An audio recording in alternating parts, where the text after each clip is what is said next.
Bonjour à tous et à toutes à l'Alcazar. Nous avons le plaisir de vous accueillir pour une table ronde autour du thème de la mobilité de demain, avec ce joli titre « À combien de roues roulera le futur ?» Donc c'est un partenariat entre la Bibliothèque de Marseille et le Goethe-Institut.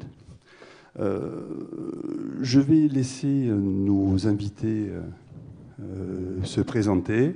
Dans un premier temps, je vais passer la parole à Madame Gassion, si elle veut bien s'exprimer. Merci beaucoup. Bonjour à toutes et à toutes. Audrey Gassian, je suis donc adjointe au maire de Marseille en charge de la politique de la ville et des mobilités. Alors juste un petit mot pour expliquer cette délégation. Pourquoi cette délégation de parti politique de la ville et mobilité? Politique de la ville, c'est la politique en direction des quartiers prioritaires de la ville. Et on avait à cœur, dans cette nouvelle mandature à la ville de Marseille, de recoudre aussi la ville. On a une ville qui est très fracturée en matière de quartier, en matière de mobilité et de lien entre les quartiers. Et on voulait vraiment penser aussi les mobilités dans ce lien-là entre les différents quartiers, notamment en direction aussi de quartiers qui sont très peu pourvus en transport en commun par exemple, mais pas que, en d'autres types de mobilité. Et c'était vraiment notre objectif. C'est pour ça que cette délégation est en deux parties. Et je ne sais pas si vous voulez que je continue ou si on fera le constat de la ville de Marseille après. Vous avez teasé les deux parties de votre délégation. Je pense que le public attend de savoir justement quelles sont ces deux parties. Eh ben, donc c'est politique de la ville, donc quartier prioritaire de la ville, et mobilité. Mobilité, donc c'est les transports en commun, mais c'est aussi les autres modes de déplacement. Mobilité douce et active, bien sûr le vélo, aussi les cheminements piétons. Alors je ne rappellerai pas que Marseille est actuellement dernière en matière de villes cyclables, de baromètre des villes cyclables et de baromètre des villes marchables. Donc on sait un progrès et en tout cas une marge de progression énorme sur ces problématiques-là pour faire que la ville soit beaucoup plus agréable à pied et à vélo et également en transport en commun. Lorsqu'on parle de qualité de vie, lorsqu'on parle de mobilité, je pense qu'on parle aussi de qualité de vie et j'aime à dire qu'on parle de qualité de ville. C'est-à-dire que là, actuellement, on a une ville de Marseille qui est très tournée et vous le savez toutes et toutes qui habitez cette ville vers un mode de déplacement en voiture individuelle avec des transports en commun qui sont assez peu efficients, en tout cas qui pourraient l'être beaucoup plus. Et vraiment, on a à cœur, et moi je souhaite vraiment qu'on considère ces deux types de mobilité en parallèle, et un développement des transports en commun qui est absolument essentiel pour notre ville, parce que je pense qu'on a un retard abyssal qu'il va falloir combler de façon très rapide, et aussi un développement bien sûr en matière de mobilité douce et active, parce que l'un va avec l'autre, et que ces deux modes de déplacement ne sont pas du tout concurrents, bien au contraire. Merci Madame Gassian. Alors, Monsieur Klessen, vous, c'est le vélo en ville. Alors, je vous laisse vous présenter. Oui, bonjour. Donc, Benjamin Clazen, qui vient de loin, donc de Hambourg au départ, fier d'être Marseillais depuis la moitié de ma vie, donc depuis 25 ans, et une grande partie au collectif Vélo en Ville que je représente aujourd'hui, un peu de manière bancale parce que j'ai été président pendant 3 ans. Aujourd'hui, dans la salle, il y a des personnes qui sont responsables de la commission aménagement cyclable, très engagée de longue date pour la place du vélo et des mobilités en général. Voilà, ma place aujourd'hui, ici. Merci beaucoup. Monsieur Berger-Lefranc, vous, c'est la qualité de l'air. Oui, bonjour, Sébastien Berger-Lefranc. Je travaille pour une association qui s'appelle Air Climat, où j'en suis le gestionnaire administratif et financier. Et au-delà de mes activités de gestionnaire aussi, j'interviens pour parler du climat et du changement climatique. Donc, pour vous dire 2 petits mots sur Air Climat, c'est une association qui a été créée en 2010 et qui a pour rôle de participer à la prise de conscience sur les enjeux du climat et essayer de trouver des solutions pour, d'une part, trouver des solutions d'atténuation des effets du changement climatique, mais aussi des solutions d'adaptation. Donc l'atténuation, c'est simple, c'est comment on réduit nos émissions de gaz à effet de serre. Et pour l'atténuation, c'est de se dire, en fait, dans un monde où il fera potentiellement 2 ou 3 degrés de plus, comment on fait pour continuer à proposer une activité touristique, comment on fait pour pérenniser l'accès à l'eau à tout le monde. Voilà, on essaye de traiter ces sujets-là, d'éclairer les acteurs du territoire sur ces sujets et d'accompagner les territoires vers une transition énergétique et écologique. Merci beaucoup. Maintenant que vous vous êtes présenté, en fait, on va enchaîner sur la première partie donc, de ce débat.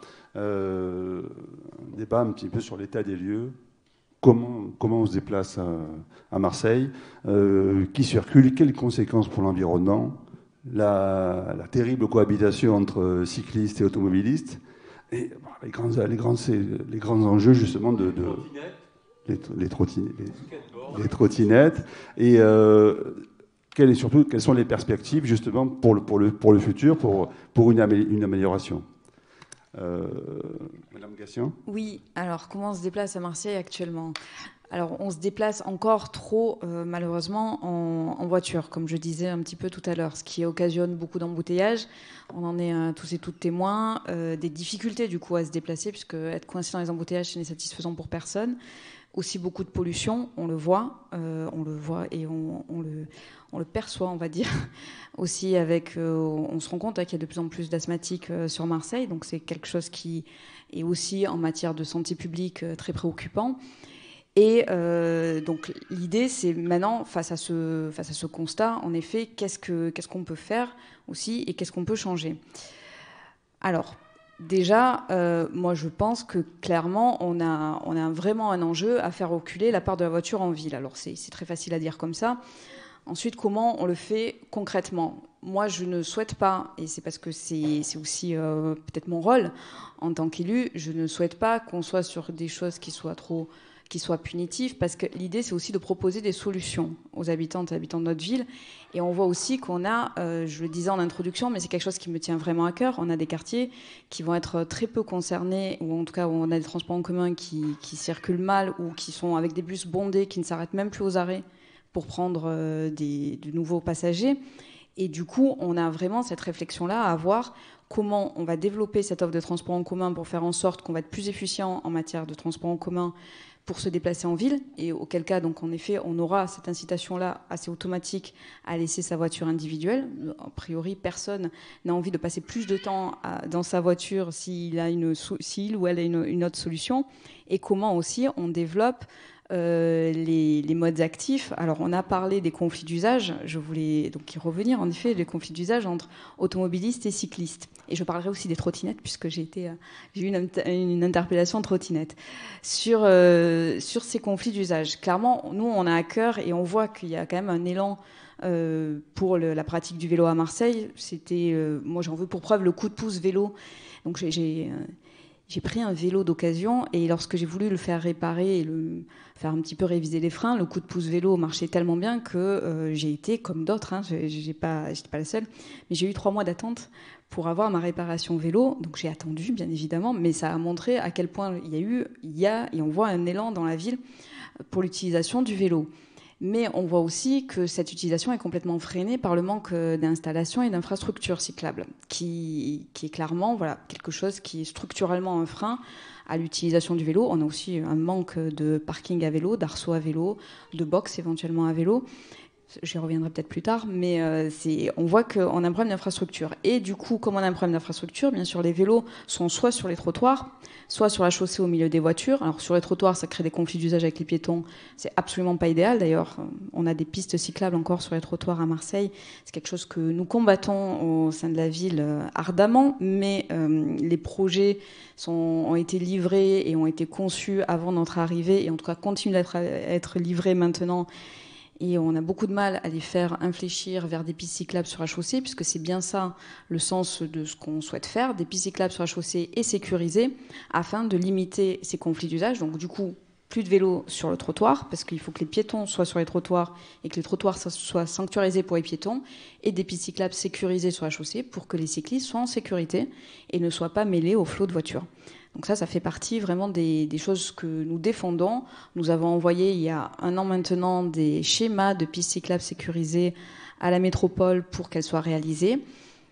1 an après, ces schémas sont toujours à l'étude. Donc les études sont assez longues au niveau métropolitain. Pourtant, nos schémas étaient assez précis. On ne désespère pas qu'ils sortent et qu'on puisse construire un réseau structurant et sécurisé de pistes cyclables à Marseille. Je voulais revenir sur les trottinettes. Pour moi, les trottinettes, c'est un enjeu de micromobilité. C'est plus un engin, c'est plus on va dire un jouet, c'est un engin de déplacement, mais ça doit aussi obéir à des règles. C'est pour ça qu'on a fait une nouvelle convention pour les trottinettes, pour faire qu'on ait des stations de trottinettes où donc les trottinettes soient rangées de façon ordonnée dans l'espace public, et où on va aussi faire des règles pour que lorsqu'une trottinette circule sur une aire piétonne, elle soit limitée dans sa vitesse, afin justement de ne pas créer de conflit d'usage. On pourra peut-être revenir sur les conflits d'usage, mais je pense que j'ai déjà été peut-être un peu trop longue, donc je laisse la parole. Alors, juste pour vous éclairer, un petit graphique de l'INSEE, justement, c'est des chiffres nationaux, sur les évolutions tendancielles entre 2015 et 2020. On voit effectivement qu'il y a un frémissement sur le vélo. Là, je parle, c'est pas des chiffres marseillais, c'est des chiffres généraux. Mais on voit effectivement une part de l'automobile qui reste totalement écrasante, justement, par rapport à ce qu'on appelle maintenant les mobilités douces. Monsieur Claessens, puisqu'on était sur le vélo, on aimerait bien justement avoir justement votre éclairage sur le cycliste. C'est quoi un cycliste à Marseille, en fait? Est-ce que c'est quelqu'un en danger ou quelqu'un qui s'inscrit dans la modernité? Alors là, peut-être... Merci. Donc, il y a deux paradoxes. Il y a le paradoxe entre l'Allemagne et la France, où la France a toujours l'impression d'être en fait moins bien que l'Allemagne. Quand je vais à Paris, par exemple, je vois ce qui a été fait à Paris au niveau déplacement pour les vélos en particulier, mais même dans l'espace partagé entre les différents modes de déplacement. Je trouve que ça dépasse tout ce qui a pu être fait en Allemagne jusqu'à présent. C'est vraiment l'exemple qu'en très peu de temps, une ville a été complètement changée de fond en comble et qui incite aujourd'hui beaucoup à circuler, même sur des longues distances, justement structurées dans la ville. Alors qu'on pense toujours que l'Allemagne a été exemplaire sur tout, non. Je dis aujourd'hui, j'en reviens, je connais bien Hambourg, je connais bien Berlin. Ce sont des villes qui commencent tout timidement aujourd'hui de suivre l'exemple français. Si peut-être après, il y a eu plus de cyclistes dans le passé en Allemagne, c'est un fait. Mais dans les aménagements, faut pas toujours penser qu'on ne peut rien faire. Paris est un bon exemple. L'autre paradoxe pour moi, il y avait même en Allemagne, il y avait un parti qui s'appelait Freie Fahrt für freie Bürger, donc un parti politique qui défendait, comme ici, un parti qui défend la cause animale, défendait la cause de la voiture. Donc voilà, toutes les choses ne sont pas toujours comme on pense, il faut bien regarder.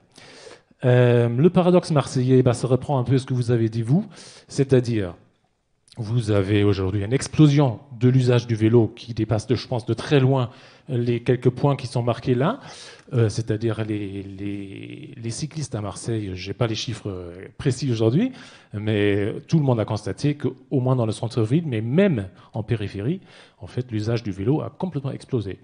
A priori, la politique devrait être incitative. Là, il se trouve que la politique, encore une fois, est complètement à la traîne. Le monde à l'envers, l'usage y est, l'envie des gens de faire du vélo, elle y est, mais les aménagements sont à la traîne par rapport à Paris, par rapport à ce que l'on pourrait faire ici dans un climat idéal pour le vélo. Merci de votre intervention. Alors, on va s'adresser un petit peu à la partie santé, en fait. Santé, qualité de l'air, microparticules, des mots qui font peur aujourd'hui aux citadins. Et on aimerait bien savoir s'il y a des moyens, justement, d'améliorer cette fameuse qualité de l'air, qui est aussi la santé, après, en général. Tout à fait. Alors, c'est des mots qui font peur, mais je vais commencer par une bonne nouvelle, c'est que la qualité de l'air à Marseille s'améliore depuis les années 2000. On le voit quand on regarde les concentrations des polluants, notamment de dioxyde d'azote, de dioxyde de soufre, où depuis les années 2000, on a baissé ces concentrations de 84% pour le dioxyde de soufre. Donc, il reste encore des efforts à faire, mais globalement, ça va mieux à Marseille, et dans la métropole et dans la région. Maintenant, si je peux rebondir sur le tableau qu'on a vu juste avant sur la répartition des transports, la qualité de l'air va mieux, mais c'est beaucoup grâce aux efforts dans le secteur de l'industrie. Dans les transports, on a un petit peu amélioré aussi nos émissions de polluants, mais cette amélioration de la qualité de l'air, c'est avant tout grâce au secteur de l'industrie. Maintenant, il y a deux choses à voir. Donc, bien sûr, quand on parle de polluants atmosphériques, ça a des impacts sur la santé, c'est irritant pour les yeux, les voies respiratoires. Ça a aussi un impact sur l'environnement, directement sur les végétaux, ça altère la photosynthèse, donc ça affaiblit les végétaux, la végétation et globalement les écosystèmes en fait, de la région. Et au-delà de ça, là on parle de pollution atmosphérique, mais il faut bien faire la différence entre pollution atmosphérique et réchauffement climatique et gaz à effet de serre. C'est-à-dire que on émet toujours des gaz à effet de serre. On a un petit peu réduit nos émissions par rapport au début des années 2000 de 13%, 2005, pardon. Cependant, ce qu'il faut savoir, c'est que le climat continue à se réchauffer et que le réchauffement climatique va appuyer sur les contraintes qu'on connaît déjà dans la région. Donc on a un écosystème qui est plutôt fragile, donc qui va être encore plus fragile du fait du réchauffement climatique. On a des problèmes de vagues de chaleur, de canicules, qui vont s'accroître avec le temps si on ne réduit pas nos émissions de gaz à effet de serre. Et donc voilà, s'il y a deux choses à dissocier, c'est polluant atmosphérique, où ça va mieux, mais pas que du fait des transports, et émissions de gaz à effet de serre, où là, il y a toujours beaucoup de choses à faire. Et je pense que les preuves du changement climatique se font plus attendre. On a vu comment ça s'appelle, les inondations qu'on a eues dans les années 2000 dans les vallées de la Roya, près de Nice, où on s'est dit c'est un événement exceptionnel, c'est catastrophique, mais c'est exceptionnel. Et là, bon, on a été un peu épargné chez nous, mais en Italie, il est tombé presque 1 mètre d'eau en 24 heures, dans une région qui n'est pas très loin de la nôtre. Donc des événements qui étaient qualifiés d'exceptionnels, finalement sont plus si exceptionnels que ça, sont catastrophiques, et il va falloir faire avec, finalement. C'est pour ça qu'au début, je vous parlais d'atténuation, mais aussi d'adaptation au changement climatique. C'est se dire, voilà, dans un monde qui change, il va falloir trouver des solutions pour s'adapter à un nouveau climat, et ça va donc passer par une nouvelle façon de voir la ville, et une nouvelle façon de se déplacer dans la ville. Donc ça tombe bien qu'on parle de mobilité aujourd'hui. Merci beaucoup. Je vous invite un petit peu à regarder ce tableau, en fait, qui est un peu une comparaison entre justement les grandes villes marseillaises sur la répartition entre la marche à pied, le vélo, le deux-roues motorisé, la voiture. On voit qu'il y a des grosses différences qui ne sont pas en faveur de Marseille. Quelles sont les perspectives d'évolution sur les années à venir? Est-ce qu'il est possible, sinon de rattraper Paris ou Lyon, ou en tout cas d'augmenter de manière considérable, par exemple, le vélo, la marche à pied sur Marseille? Ça de 2017. Oui, c'est un rapport 2017. C'est les dernières données. C'est les dernières données officielles de l'INSEE, en fait. Mais je pense qu'aujourd'hui, ça a déjà dû évoluer en moyenne. Mais on sent effectivement une demande des Marseillais dans ce domaine-là, avec la question de la traduction dans le monde réel, en fait.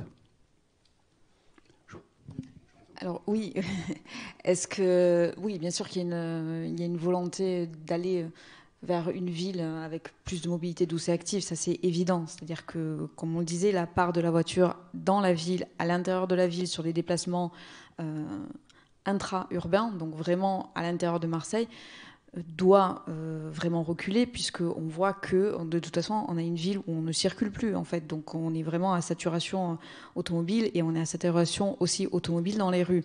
C'est aussi quelque chose qui est assez prégnant, et on voit d'ailleurs que on a beaucoup de stationnements sur chaussée.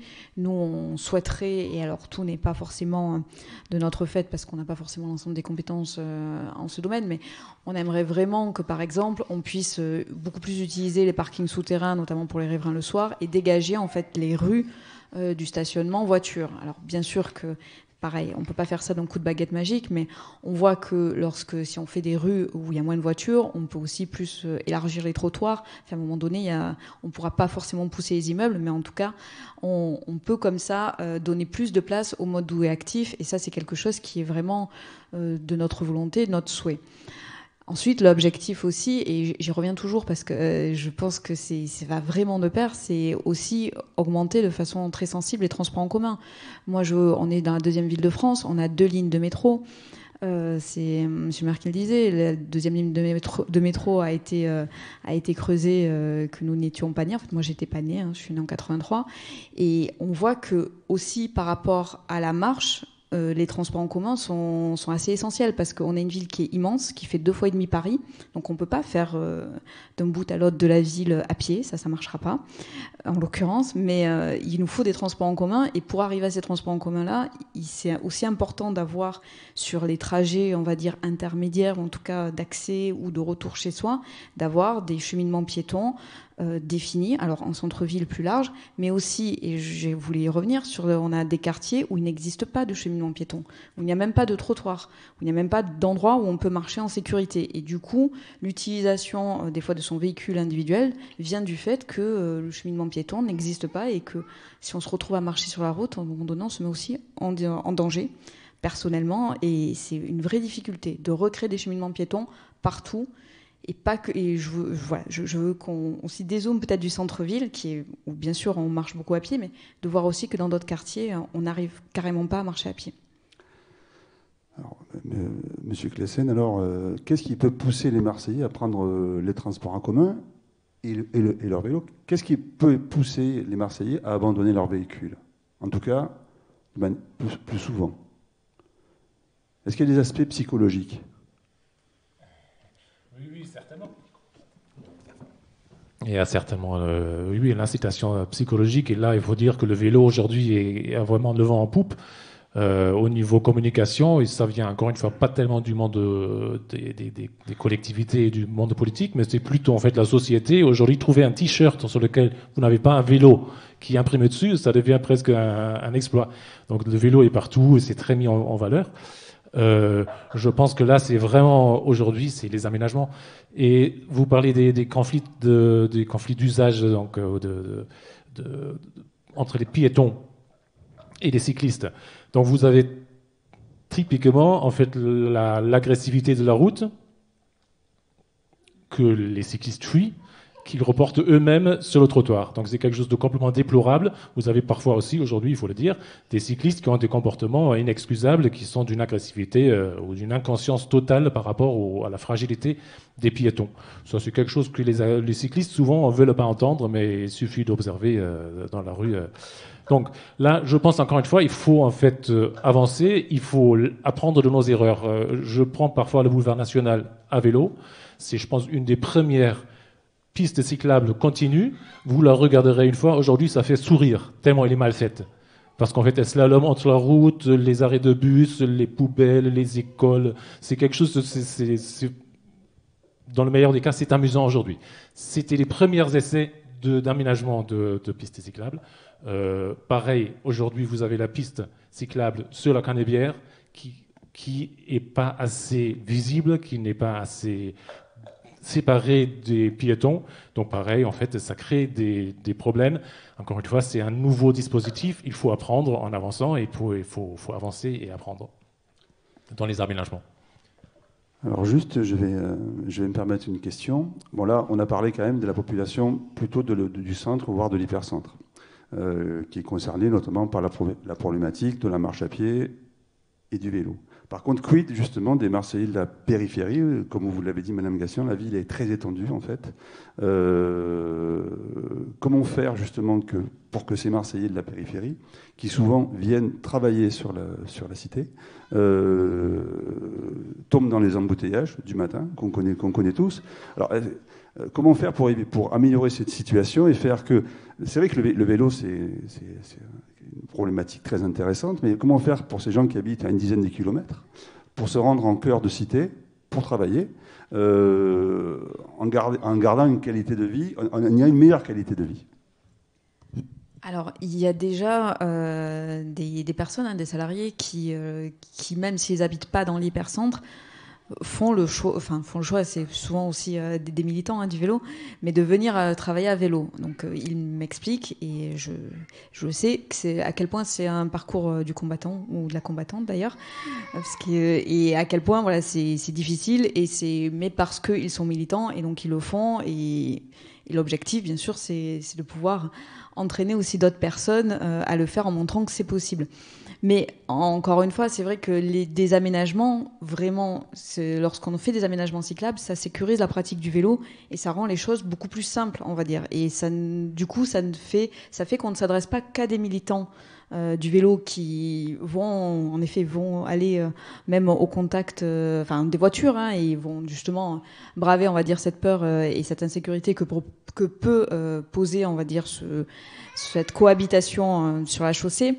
Mais l'objectif, c'est bien d'avoir des aménagements et en effet d'avoir aussi des liens d'intermodalité, de pouvoir poser son vélo, peut-être de prendre un métro, d'avoir tout ça en fait qui est organisé pour qu'on se dise si je laisse ma voiture, je vais avoir quelque chose qui est simple. Si ça devient trop compliqué et si à un moment donné il faut que l'action, qu'on ne sache pas où on gare son vélo, que le bus, on ne sait pas s'il arrive à l'heure, s'il passe à l'heure, s'il passe pas à l'heure, s'il passe et peut-être qu'il s'arrête pas parce qu'il est bondé. Ça, c'est pas possible. C'est pas gérable. Lorsqu'on doit aller travailler, on a un horaire et à un moment donné, il faut arriver à cet horaire-là. Si on a trop de contraintes et notamment trop peu de fiabilité sur les modes de transport, évidemment, on va se reporter sur un mode de transport qu'on pense plus fiable, qui est donc son véhicule individuel, même si on sait que cette fiabilité est toute relative au vu des embouteillages que nous connaissons. Je vous en prie. Alors, je ne suis pas complètement d'accord pour comment on présente aujourd'hui le fait de faire du vélo. J'en fais depuis très longtemps. Ce n'est pas une souffrance.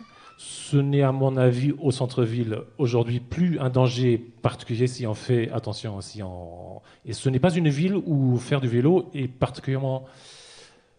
C'est une ville tendue, c'est vrai, mais c'est une ville qui a aussi une certaine tolérance. C'est une ville où on peut circuler à vélo. Il ne faut pas le présenter comme un sacerdoce, je ne sais pas ce qu'on dit en français. C'est quelque chose qui est le bon sens, c'est pas cher, c'est à la portée de tout le monde. C'est bon pour le moral, c'est bon pour la santé, c'est bon pour la ville et la planète en conséquence. Beaucoup de gens aujourd'hui font du vélo par simplicité, par bon sens et non pas par acte militant. Je pense que c'est la grande différence d'il y a 5 ans.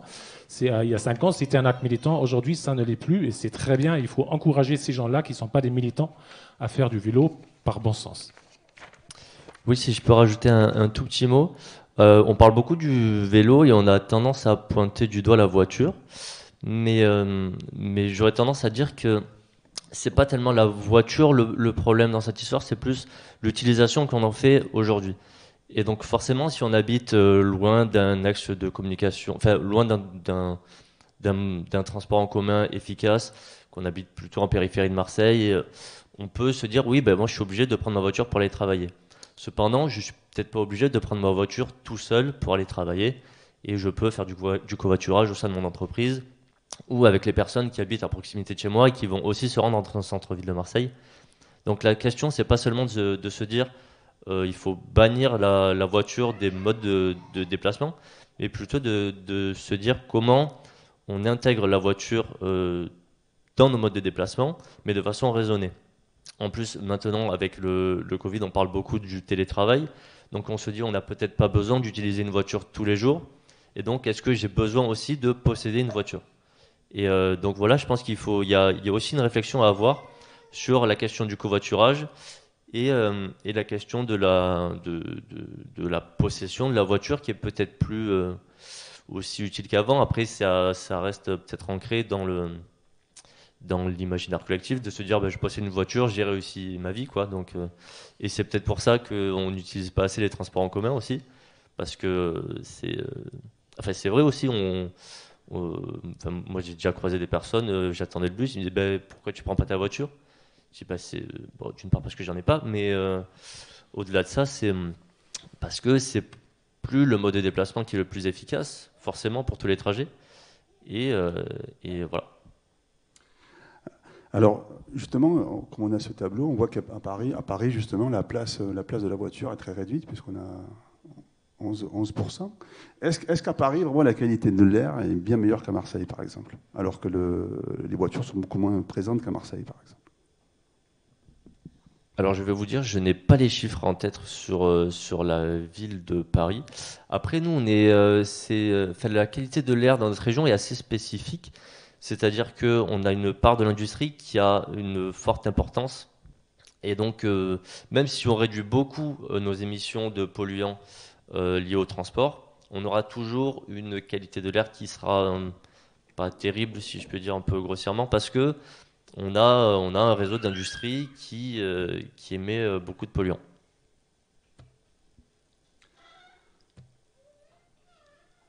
Alors, moi, je vais me faire un petit peu l'avocat du diable, parce que j'ai un petit peu étudié un petit peu le sujet de la mobilité verte. Évidemment, j'avais quelques notions, mais je me suis aperçu qu'en fait, c'était quelque chose d'extrêmement complexe, avec des implications en termes d'infrastructure considérables. Mais est-ce que la mobilité verte, ça reste quand même pas la mobilité du centre ? Et finalement, il y aurait une forme d'exclusion de la périphérie. On est toujours dans cette problématique aujourd'hui entre les grandes métropoles et la périphérie. Quand je parle de périphérie, je dis à peu d'une dizaine de kilomètres, en fait. Et c'est vrai qu'il y a beaucoup de gens qui se posent ces questions. Oui. Alors, vous avez évidemment donc à Marseille, typiquement les quartiers nord, où il y a maintenant beaucoup plus de gens. Je pense que c'est là qu'il y a le plus grande augmentation de l'usage du vélo. Quand j'y vais à vélo, moi, je le vois. Il y a des endroits où les aménagements seraient faciles à faire. On dit toujours Marseille, on ne peut pas faire de pistes cyclables parce que les rues sont trop étroites. Dans les quartiers nord, franchement, il y a la place pour les faire. Donc ça, c'est la première chose, première piste. Déjà commencer tout simplement dans les endroits qui, au départ, semblent éloignés, mais de mettre des structures à cet endroit-là. D'ailleurs, le collectif Vélo en Ville a fait des propositions très précises, très travaillées, très compétentes, inspirées de ce qui se fait ailleurs à la métropole et à la ville. Donc, il faut s'en inspirer.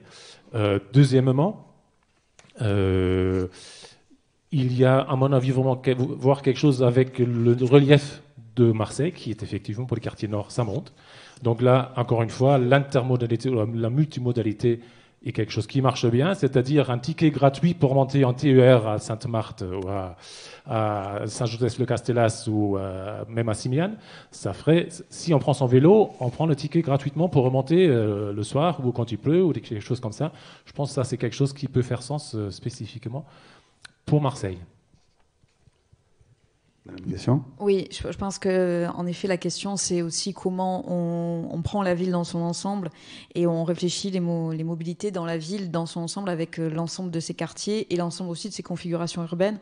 En effet, dans les quartiers nord ou dans les quartiers qui ne sont pas l'hypercentre, on peut avoir bien sûr des voies beaucoup plus grandes et la possibilité donc de créer alors aussi des voies de bus dédiées, hein, parce que ça c'est mon autre cheval de bataille qu'à Marseille on ait des voies de bus en site propre, c'est-à-dire que les bus puissent circuler sur leur voie de bus et qu'ils ne soient pas mêlés au flot de circulation et du coup aux embouteillages et ce qui pose un problème en matière de fiabilité et de vitesse commerciale comme le dit la RTM.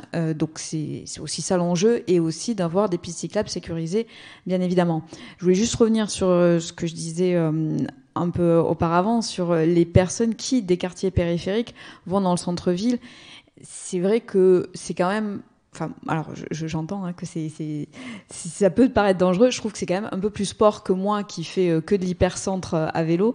En tout cas, dans les retours qui m'en font, c'est vrai que voilà, c'est un peu plus compliqué parce que les aménagements sont pas forcément là. Je voulais aussi repréciser que dans les aménagements dont on parle, bien sûr qu'il y a les pistes cyclables, mais il y a aussi là où on stationne son vélo. Et en fait...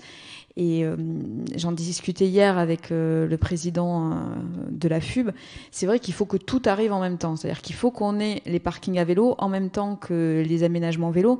Parce qu'en fait, on se rend compte qu'il y a deux grosses problématiques sur l'usage du vélo qui peuvent freiner l'usage du vélo. Et c'est bien sûr les aménagements cyclables, donc les pistes cyclables en elles-mêmes, mais aussi le stationnement vélo. La possibilité d'avoir un stationnement vélo et, si possible, d'avoir un stationnement vélo sécurisé. C'est pour ça qu'en fait, il faut à chaque fois qu'il y ait tout qui arrive en même temps. Mais ce qui n'est pas des aménagements très chers, parce que vous disiez que c'était... bien sûr, c'est des infrastructures, mais ce n'est pas ce qui coûte le plus cher de faire une piste cyclable sécurisée ou de poser des arceaux à vélo ou des box à vélo. Nous, on est même en train de regarder, côté ville de Marseille, d'avoir des box à vélo qui ne soient pas fixés dans le sol, puisque comme nous n'avons pas encore la compétence voirie, on ne désespère pas, hein, mais nous ne pouvons rien fixer dans le sol et nous ne ne pouvons rien peindre non plus sur le sol, c'est-à-dire que nous ne pouvons pas faire des marquages sur la voirie, mais nous pouvons poser des choses dans l'espace public qui sont lestées. Donc on essaie comme ça de contourner un petit peu nos difficultés, ce qui nous permet pas de faire tout ce qu'on voudrait faire, mais qui nous permet de réfléchir à comment on fait aussi des box à vélo peut-être lestés sur le sol, sur l'espace public, pour aussi encourager cette pratique du vélo. Et je voulais juste aussi revenir sur ce qu'on disait sur la place de la voiture. Je suis tout à fait d'accord pour dire il faut pas, enfin moi je suis pas anti-voiture, mais c'est un autre usage de la voiture, et réfléchir aussi aux solutions d'autopartage qui se développent beaucoup, parce qu'on peut avoir besoin de sa voiture et il faut pas non plus faire une ville. C'est pas le but, c'est pas Marseille zéro voiture, hein, mais c'est savoir comment on réfléchit l'usage de la voiture pour des usages qui vont être moins quotidiens et peut-être plus occasionnels. Je vous en prie. Un petit rajout. Alors, il y a la place, très largement la place pour faire des pistes cyclables, même bidirectionnelles dans les quartiers nord, on est bien d'accord. Ce n'est pas des équipements très chers, vraiment là, c'est la volonté politique qui manque, les aménageurs. Après, dire c'est en club fermé, on peut faire du vélo uniquement quand on habite au centre et on a travaillé au centre. Ça me concerne, c'est mon cas. Je pense que c'est aujourd'hui une erreur quand on pense que les vélos à assistance électrique existent, sont répandus. Moi, pour l'instant, j'ai assez de force pour pas m'en servir. Tant mieux, je pense qu'il ne faut pas trop forcer là-dessus, parce que les batteries sont un report de pollution comme un autre. Donc, c'est pas parce que c'est pollué ailleurs que c'est forcément mieux pour l'humanité. Maintenant, vous habitez, je ne sais pas, à Simiane, vous avez des aménagements corrects de longue distance, vous avez un vélo électrique, vous serez plus rapide qu'en voiture, je vous le garantis. Alors justement, comme on est sur l'électricité, donc là, je m'adresse un petit peu aux spécialistes, donc M. Berger-Lefranc, justement, la batterie électrique, est-ce que c'est vraiment une solution en fait pour la mobilité? Alors, est-ce que c'est une solution comme ça, à mon avis, personne ne peut vous répondre. En tout cas, ça fait partie des solutions qu'il faut prendre en compte quand on parle de pollution atmosphérique et de gaz à effet de serre. Après, vous l'avez très bien dit juste avant, est-ce que c'est un gain pour l'humanité à terme? C'est pas si sûr non plus. Donc, c'est même sûr que non. Mais si notre objectif dans l'absolu, c'est d'arriver à la neutralité carbone en 2050, ça serait dommage aussi de s'en priver, je pense.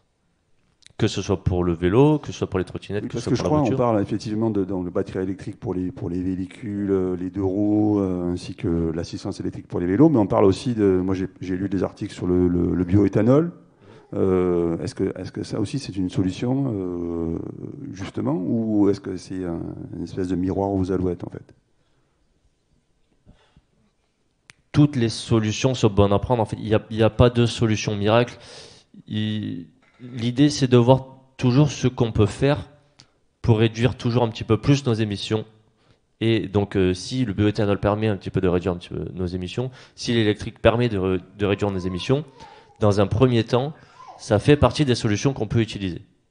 Maintenant, après, voilà, bien sûr, il faudra se questionner à terme. Et de toute façon, à terme, je pense qu'il faudra repenser à la façon de se déplacer et au mode de transport qu'on utilise pour se déplacer, pas seulement sur l'énergie qu'on utilise pour se déplacer. Alors, justement, là, vers la mobilité verte en ville. Alors, je vais me permettre une petite définition, c'est pas la mienne, hein, je vous avoue, c'est une définition que j'ai trouvée sur un site internet, sur les Smart Cities, qui est pas mal. Et la mobilité verte est une mobilité pratique, peu polluante et respectueuse de l'environnement ainsi que du cadre de vie. Donc pratique, c'est-à-dire plutôt facile à utiliser aussi pour les personnes. Peu polluante, ben là on est vraiment sur la problématique des gaz à effet de serre, de l'empreinte carbone, et aussi voilà, respectueuse du cadre de vie, dans le sens où on ne doit pas dénaturer l'esthétique de la ville. Quelle est un petit peu votre définition à vous justement de la mobilité verte ? Alors, ma définition de la mobilité verte, je vais peut-être reprendre ce qu'on avait dit dans notre programme du printemps marseillais, au moment de l'élection municipale. Donc, on veut une ville plus verte, plus juste et plus démocratique. Moi, je reste dans cet objectif, c'est-à-dire que plus verte, ça va aussi avec d'autres choses, et donc plus juste et plus démocratique. Et une ville plus verte, c'est bien sûr une ville où on se déplace mieux et de façon plus propre, puisque c'est un enjeu. Ensuite, on a aussi un enjeu, et c'était intéressant d'en parler, sur les batteries, puisque le seul, on va dire, actuellement, enfin, un des modes, en tout cas de déplacement, les plus propres possibles, et dans sa fabrication, dans sa conception et dans son utilisation, ça reste le vélo mécanique. Le vélo mécanique et la marche à pied, je crois on peut pas faire plus propre en matière et de fabrication et d'émissions. Mais l'idée, c'est d'avoir une ville aussi où on va. En tout cas, moi, je trouve que la mobilité verte, ça va aussi avec une autre qualité de vie. Et comme je disais, aussi une ville beaucoup plus végétalisée, où on va avoir des cheminements piétons qui vont être beaucoup plus agréables. Parce que quand on dit donc qu'il faut aussi plus se déplacer à pied et qu'on veut encourager les cheminements piétons dans la ville, donc bien sûr, il faut des trottoirs praticables, première chose. Il faut des trottoirs là où il n'y en a pas aussi. Donc c'est un impératif. Mais il va falloir aussi une ville où il est agréable de se déplacer. C'est-à-dire que si on a une ville où on n'a pas d'arbres, où on n'a pas de bancs, parce qu'on peut aussi faire une pause dans son déplacement. Le but, c'est pas de marcher à travers la ville sans s'arrêter. L'idée, c'est aussi de pouvoir flâner et d'investir l'espace public autrement. Donc pour moi, c'est tout cet ensemble-là des mobilités, une mobilité plus verte. Et c'est aussi donc une végétalisation de la ville qui est actuellement quelque chose qui nous manque terriblement, parce qu'on a une ville qui a été pensée de façon très, très minérale ces dernières années, jusqu'à son vieux port, dont l'objectif de l'architecte était de recréer la minéralité des calanques. Alors, j'ai l'impression que les calanques sont presque plus vertes, donc. Mais voilà, donc on a essayé cet été, lorsqu'on a piétonnisé le vieux port, de remettre un petit peu de végétation. C'était limité. On va essayer de faire encore mieux, mais on a aussi cette question-là en fait d'une ville beaucoup plus verte de façon plus générale. Juste si vous pouvez préciser justement ce qu'on appelle la multimodalité justement en ville. C'est vraiment une problématique justement pour se rendre d'un point A à un point B justement de la manière la plus verte possible. Alors, la multimodalité avec les mobilités vertes. L'idée, c'est en effet, on part pas de chez soi avec sa voiture et on n'arrive pas jusque. Alors, un élu me disait il y a quelques mois, mais à Marseille, des Marseillaises et Marseillais veulent aller à la mer avec leur voiture, quitte à garer leur voiture dans le sable. Non, je pense qu'on peut faire mieux et on peut réfléchir à justement autre chose et à avoir des modes de transport et des modes de déplacement qui, en effet, sont interconnectés, parce que le but, c'est lorsque d'arriver à un mode de déplacement, on va pas tous avoir une station de métro en bas de chez soi. En l'occurrence, c'est pas le cas à Marseille, puisqu'il y a 2 lignes de métro. Malheureusement, 2, c'est peu. Mais c'est d'avoir comment, à un moment donné, on fait ces jonctions et comment on les fait avec peut-être plusieurs modes de déplacement. L'idée, c'est pas d'avoir un seul mode de déplacement. C'est vrai que la voiture, c'est un peu ça comme concept. Si on a un seul mode de déplacement, mais ça pourrait même être, lorsqu'on habite, par exemple, à l'extérieur de Marseille, on arrive dans un parking relais. Donc avec un parking relais ou actuellement qui ne sont disponibles que pour les abonnés RTM. Nous, on aimerait que ça soit disponible aussi pour les gens qui viennent de passage avec un ticket solo ou un ticket duo aller-retour. Là, pour l'instant, c'est pas le cas, et de pouvoir, avec un parking relais, par exemple, prendre un métro, un tramway, peu importe, et puis ensuite d'avoir, par exemple, une station le vélo et de prendre un vélo.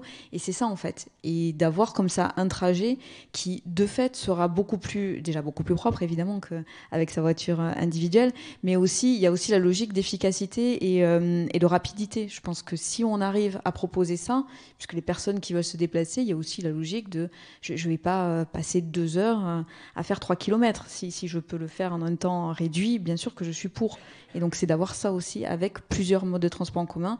Parce que, comme je disais, malheureusement, on ne va pas arriver à avoir une station de métro en bas de chaque immeuble. Sur ce sujet, j'ai justement entendu parler de la notion de smart city, justement, c'est-à-dire d'avoir des données, en fait, des informations qui sont beaucoup plus transparentes et qui arrivent un petit peu chez les personnes en direct sur les téléphones portables pour permettre justement cette combinaison de moyens de manière optimale. Est-ce que ça peut être justement une piste à creuser, justement ?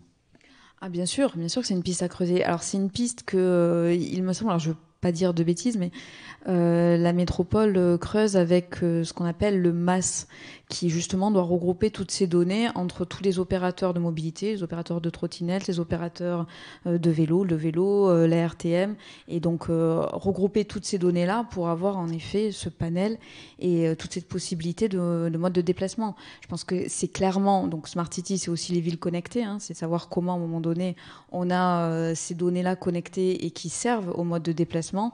C'est, je pense, bien sûr l'enjeu de demain, entre autres. Mais oui. Alors, vous avez aujourd'hui des outils qui sont très performants, en fait. Moi, je ne suis pas un défenseur de Google, mais aujourd'hui, quand je réfléchis en déplacement, c'est vrai, on a la comparaison en haut des cartes. À vélo, ça met tant de temps, en transport en commun, en voiture. Souvent, vous avez un mix entre les deux. Les outils existent aujourd'hui, de chercher chacun de son côté l'outil local qui fasse briller les développeurs du produit. Je suis un peu sceptique, je pense que les outils existent. Aujourd'hui, ce qui manque, c'est de mettre en priorité dans ses choix de vie en général et de mobilité, parce qu'on en parle aujourd'hui.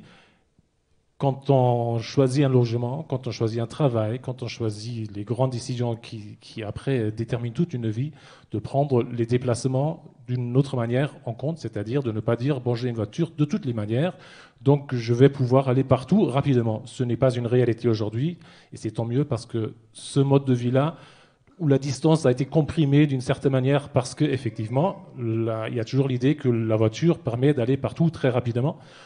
C'est une mauvaise idée, ce n'est plus une réalité aujourd'hui, et c'est tant mieux parce qu'il faut rapprocher les centres de vie et il faut limiter les déplacements, tout court. Alors, juste une petite question. L'accidentologie, justement, parce que de plus en plus, on commence à parler d'accidents de trottinettes, de trottinettes qui rentrent en collision avec des personnes qui marchent, des vélos qui ont des accidents. On voit, moi j'ai vu à Paris, justement, le nombre de morts qui a augmenté pour les cyclistes. Est-ce que ça, c'est vraiment est-ce que c'est le prix à payer, ou est-ce qu'on peut améliorer les choses, en fait, pour la cohabitation justement entre ces différents moyens de déplacement? Bon, elle est un peu pour moi la question, hein. Alors vous tombez mal parce que c'est des questions qui... Il y a un risque, c'est évident. Aujourd'hui, je trouve que les gros titres parlent tellement de risques tout le temps que le regard de la société est faussé sur ces questions-là. Il y a un risque évident de faire du vélo, c'est une réalité. C'est vrai à Marseille, c'est vrai partout dans le monde. Après, de bien comparer les risques sur toute une vie, avec d'autres risques de santé, il faut vraiment prendre beaucoup de recul. Et aujourd'hui, ce recul-là, je trouve, les médias, ils ne portent pas ce recul-là. Donc, quand on compare des chiffres, quand on compare les vrais chiffres, qu'on prenne le temps de présenter les bons chiffres, on peut limiter les risques pour les cyclistes. Il faut le faire absolument. Personnellement, je ne pense pas que c'est irresponsable d'inciter les gens à faire du vélo. En termes de santé publique aussi, alors. Absolument. Madame Gassion. Oui, je reviendrai un petit peu en effet sur ce qui a été dit. Clairement, je trouve qu'on cherche beaucoup de risques et beaucoup de risques sur ces modes en fait de déplacement, que ce soit le vélo ou les trottinettes. On n'arrête pas de nous dire il y a des risques, il y a des risques. J'ai pas là, en tout cas dans les chiffres que j'ai, moi j'ai pas ça en fait. Hein, j'ai pas ces risques-là.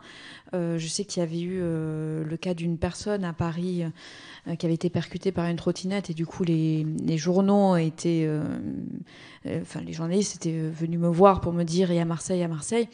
Non, il n'y a pas d'accident comme ça de trottinette majeure. Et en fait, bien sûr qu'on a des conflits d'usage, on en a parlé. Mais au final, les accidents qu'il peut y avoir restent quand même mineurs. Il faut savoir que la vitesse à laquelle on se déplace avec un vélo, avec une trottinette, c'est quand même pas la même vitesse avec laquelle on se déplace avec un engin motorisé, que ce soit deux roues motorisées ou voiture. On est quand même lorsqu'on parle de mode doux et actif, il y a ça aussi quand même. C'est des modes qui sont beaucoup plus doux en matière de circulation. Ensuite, de vitesse de circulation, pardon. Ensuite, que bien sûr, il y ait ces conflits d'usage parce qu'on a un problème d'usage, notamment sur les trottoirs, et qu'on a des trottoirs où actuellement ne circulent pas que des piétons, et c'est vraiment une de nos problématiques à Marseille, pas qu'à Marseille, on n'est pas non plus une exception absolue, mais où en effet il faut que les trottoirs soient pour les piétons et qu'on ait les autres modes qui soient sur la chaussée, ça évidemment.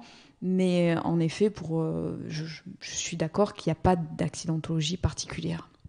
Alors, cette idée du danger pour celui qui fait du vélo est le plus grand frein, je pense, aujourd'hui pour les gens qui seraient intéressés à faire du vélo, pour vraiment franchir le pas et se mettre sur une selle et de s'en servir quotidiennement.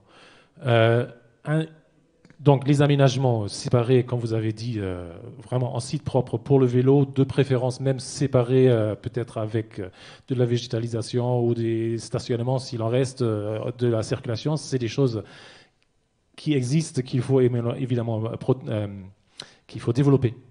Après, ce qui est très important pour toutes les autres régions, tous les autres périmètres de la mobilité, c'est la vitesse des voitures. Donc que sur Sakakini, les voitures roulent toujours à 50 à l'heure. Sur la corniche, je ne sais pas si ça a été descendu à 30, si c'est fait, non ? Je pense que ça a été une de nos revendications. Donc une voiture qui roule à 30 ou qui roule à 50, voire plus, là vous avez un vrai gain de sécurité pour les cyclistes, les piétons aussi. Les trottinettes ou les vélos qui soient à l'origine d'un accident mortel pour quelqu'un d'autre, il n'y en a pas. Il y en a tellement peu que vraiment de monter ça en épingle, c'est ridicule. Alors, oui, peut-être si je peux rebondir là-dessus, on en parlait de tout à l'heure déjà, c'est peut-être un peu une question de représentation aussi, de se dire que le vélo est un mode de transport plus dangereux que le scooter. Et ben, vous l'avez très bien dit, non, c'est pas tellement le cas.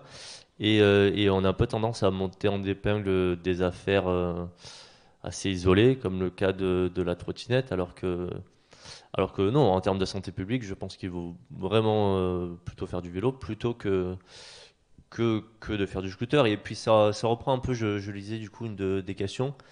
Quel moyen innovateur pour transformer les transports classiques ? Peut-être qu'il n'y a pas tellement besoin de chercher quelque chose de très innovant, mais juste de mettre en place des infrastructures pour rassurer tous les utilisateurs et se dire, oui, je peux prendre mon vélo pour aller travailler parce que j'ai une piste cyclable droite bien définie où je sais qu'il n'y aura que moi et les autres cyclistes là-dessus. Et peut-être que c'est là où on peut inciter les citoyens à prendre le vélo.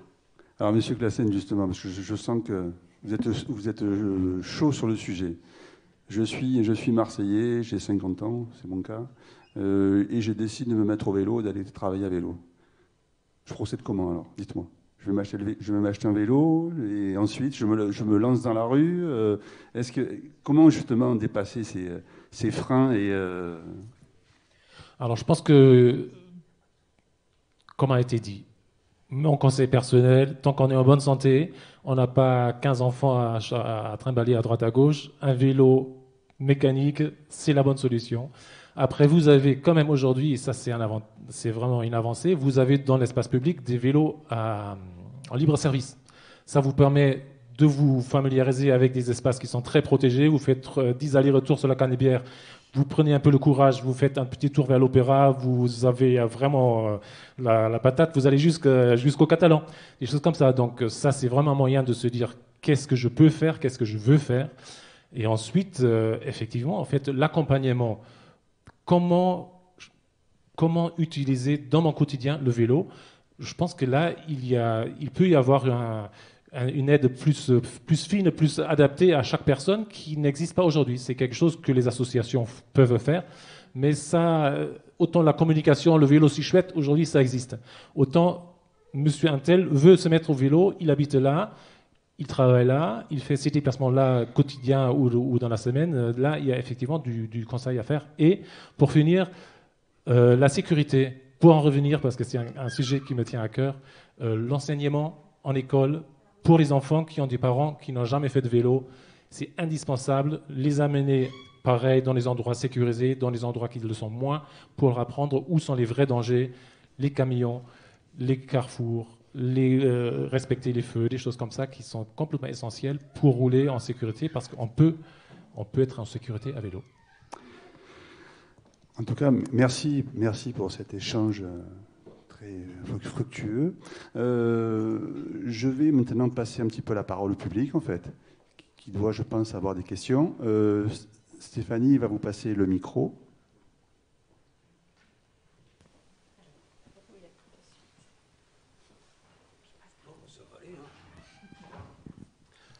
Eh ben, bonsoir et merci.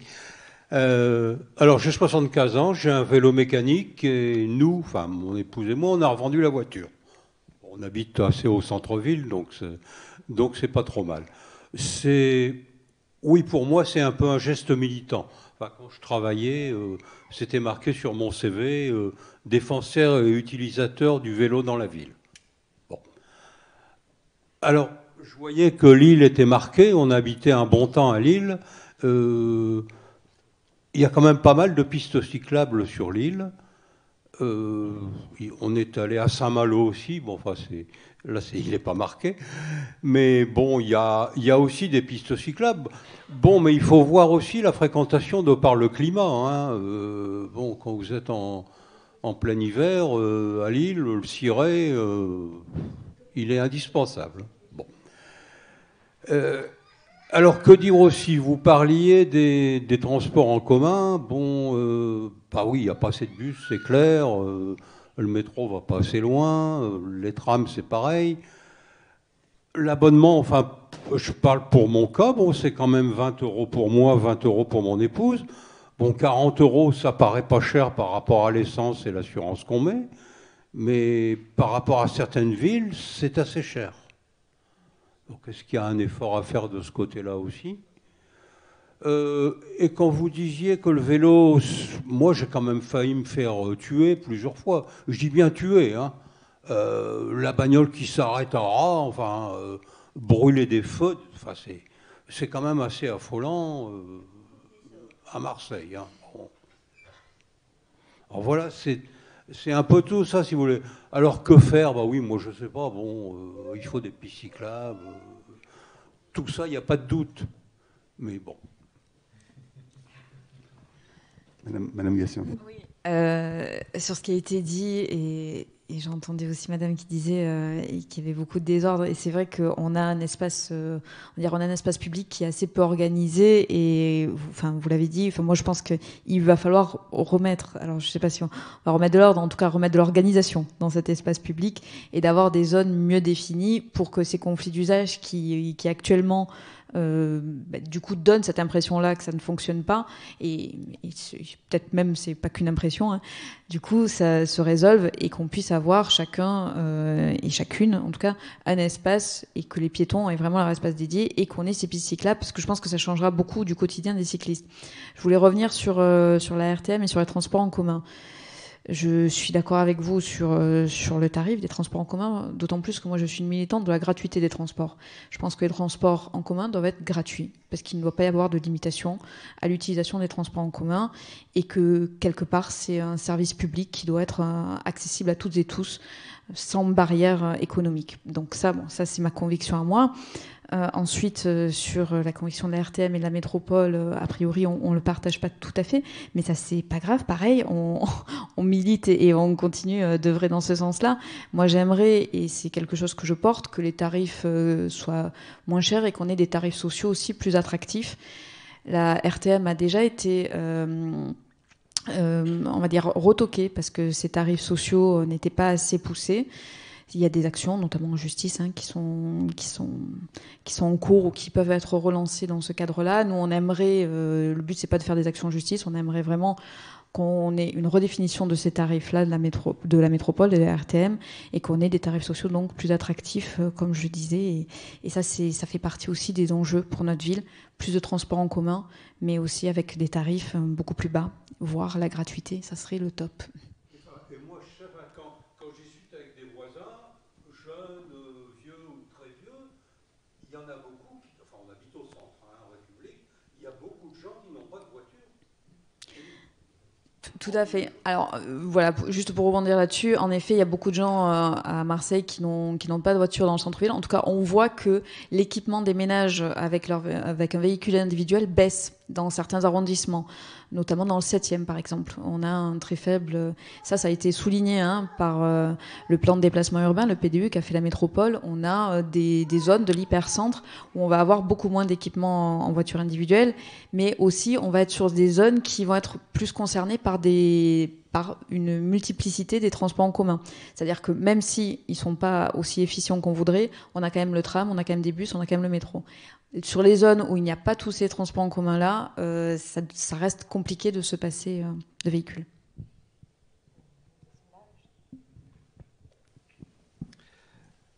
Vincent, Synchronicity. Donc moi j'avais une réponse. Bon, on connaît tout le monde ici évidemment. Et est-ce que, en fait, moi il y a un système qui est intéressant, c'est comment la mairie aujourd'hui peut s'appuyer sur les nouvelles réglementations. Bon, je parle de la ZFE, mais c'en est une en tout cas. C'est comment ce moyen-là peut être un bon développeur ou un bon déclencheur pour initier justement ce côté décongestion de la ville, obligation de décongestion de la ville, dans le sens où la ZFE est un moyen, demain va arriver le fait de pouvoir circuler en ville. Donc est-ce que les moyens de prévention de ces nouvelles réglementations dans la circulation de la ville, et aussi l'aspect, on va dire pollution et autres, peut être un très bon support pour initier? Donc ça c'est une question qui fait miroir aussi à comment ça se fait que la ville ne s'investit pas sur des moyens comme le C2E, comme Colis Active, ou n'est pas plus active en disant, voilà, on va aussi défendre l'ensemble de la cyclogistique ou de tout ce qui est livraison via cyclogistique, donc vélo décarboné, plutôt d'un autre moyen. Voilà, donc le résumé, c'est comment la mairie compte s'appuyer sur les nouvelles réglementations qui vont arriver pour développer justement plus le vélo en ville. Voilà. Je pense qu'il faut expliciter les acronymes, en fait, parce que je crois que pour le coup, ça sera nécessaire. Alors, je vais expliciter, en effet, parce qu'autrement, on va parler qu'à des professionnels, presque, de la mobilité. Donc, la ZFE, c'est la zone à faible émission. C'est une obligation légale parce que donc il a été déterminé. Alors il y a une carte de la ZFE, ça concerne le centre de Marseille avec un petit peu. Enfin, voilà, il y a aussi un bout du 3e arrondissement. L'objectif de cette ZFE, c'est bien sûr qu'on ait donc moins d'émissions dans cette zone-là, puisque alors là c'est vous qui saurez mieux à répondre, mais des mesures ont été faites en matière de qualité de l'air et qu'on a déterminé que dans cet hypercentre, on avait des taux anormalement hauts de pollution de l'air et que du coup, il fallait baisser drastiquement la circulation des véhicules avec donc des vignettes critères. La ZFE se base sur les vignettes critères avec des restrictions de circulation. Donc ça va être au début les vignettes 5 qui vont être interdites à circulation, 4, puis ensuite on remonte comme ça jusqu'à la vignette 3. L'objectif donc de cette ZFE, c'est bien ça, c'est bien l'objectif de qualité de l'air. Mais, et c'est vraiment quelque chose que nous souhaitons que cette ZFE provoque, et pour le coup c'est aussi le cas du gouvernement, c'est que la ZFE soit un levier pour changer les mobilités à Marseille. Ça, c'est notre objectif vraiment premier, c'est-à-dire que bien sûr, il faut améliorer la qualité de l'air, mais cette ZFE, ça ne doit pas être juste une punition de dire, voilà, vous avez une voiture trop ancienne, vous ne pouvez pas la renouveler, tant pis pour vous, vous restez chez vous, ça serait la pire des solutions. Nous, notre objectif, c'est bien que la ZFE permette justement un développement des autres types de mobilité, et je pense notamment aux transports en commun, mais pas que, bien sûr, aux mobilités aussi douces et actives, mais qu'on ait d'autres solutions à proposer aux Marseillaises et Marseillais. Alors, cette ZFE, ça a été toute une histoire depuis le début du mandat, parce qu'au début, c'était la métropole qui l'avait, donc ça, c'est toujours nos discussions institutionnelles qui doivent être très ennuyeuses pour tout le monde, mais qui, malheureusement, nous sont très quotidiennes et qui font partie de nos difficultés. Donc, au début, c'était la métropole qui l'avait. Elle a dit, c'est à la ville de la gérer. Pendant un an, nous l'avons gérée. Nous avons établi l'arrêté de circulation. Nous avons fait des réunions avec les professionnels, justement, sur la cyclo-logistique. Et avec aussi les habitantes et habitants. Et cet été, nouvelle loi du 22 août 2021, la ZFE repart à la métropole parce que c'est l'autorité organisatrice des mobilités qui doit mettre en place la ZFE justement parce que le gouvernement dit c'est un levier pour changer les mobilités.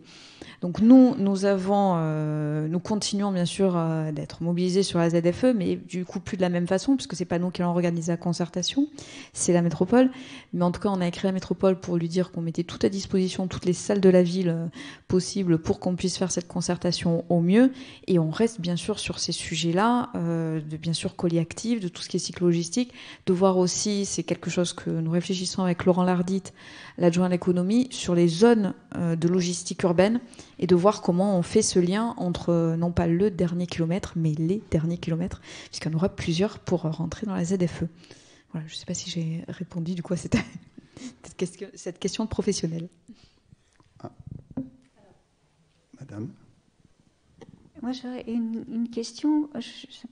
Ça a été un petit peu évoqué par vous, Madame la Jointe, mais ça me semble absolument, pour moi, fondamental, c'est-à-dire l'articulation entre les différents modes de déplacement, à savoir donc cette polymobilité avec différents modes de transport, et d'une façon que vous avez dite qui me semble fort pertinente, c'est-à-dire non seulement penser les pistes cyclables, ou voir les zones de déplacement des trottinettes et autres skateboards et que j'en passe, en fait tout ce qui est sur roue, qu'il soit avec moteur électrique ou moteur à explosion, parce que ça existe encore, notamment on a cité les scooters, par rapport aux piétons, parce qu'effectivement, de plus en plus, en tant que piétonne, je peux vous assurer que j'ai quelquefois des sueurs froides du fait du comportement, je suis au regret de le dire, de certains qui est franchement inqualifiable.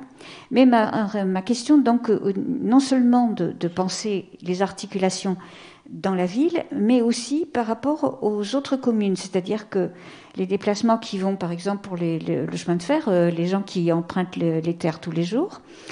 Et puis, oui, vous l'avez cité, ça me paraît être important aussi, donc les lieux de stationnement pour les véhicules, hein, donc les fameux parkings, silos, mais aussi pour les deux roues, en effet, et puis surtout la penser d'une façon sécurisée, parce que si j'ai bien cru entendre certains de mes voisins et amis qui utilisent le vélo, qui se sont fait voler leur engin à plusieurs reprises, en dépit de tous les cadenas, chaînes et autres qu'ils ont pu fixer sur leur véhicule, auprès de quoi? De mobilier urbain d'ailleurs, parce qu'ils n'avaient pas d'autre place où le mettre, c'est-à-dire les poteaux indicateurs, que sais-je, les arceaux qui déterminent les espaces où mettre les containers, par exemple, enfin, tout ce qui permet d'avoir la sécurité d'être en place lorsqu'ils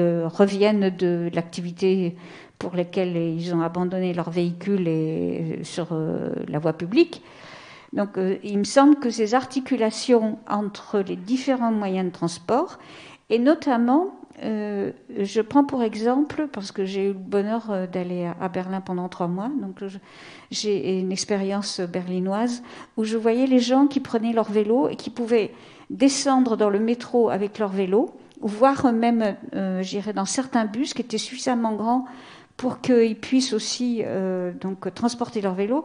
Et je pense à ça pour les gens qui viennent de la grande périphérie, voire des communes limitrophes, et donc qui peuvent de la sorte être des expérimentateurs de cette polymodalité des moyens de transport d'une façon à la fois très pratique et très bénéfique pour eux et pour la communauté d'ailleurs, parce que voilà.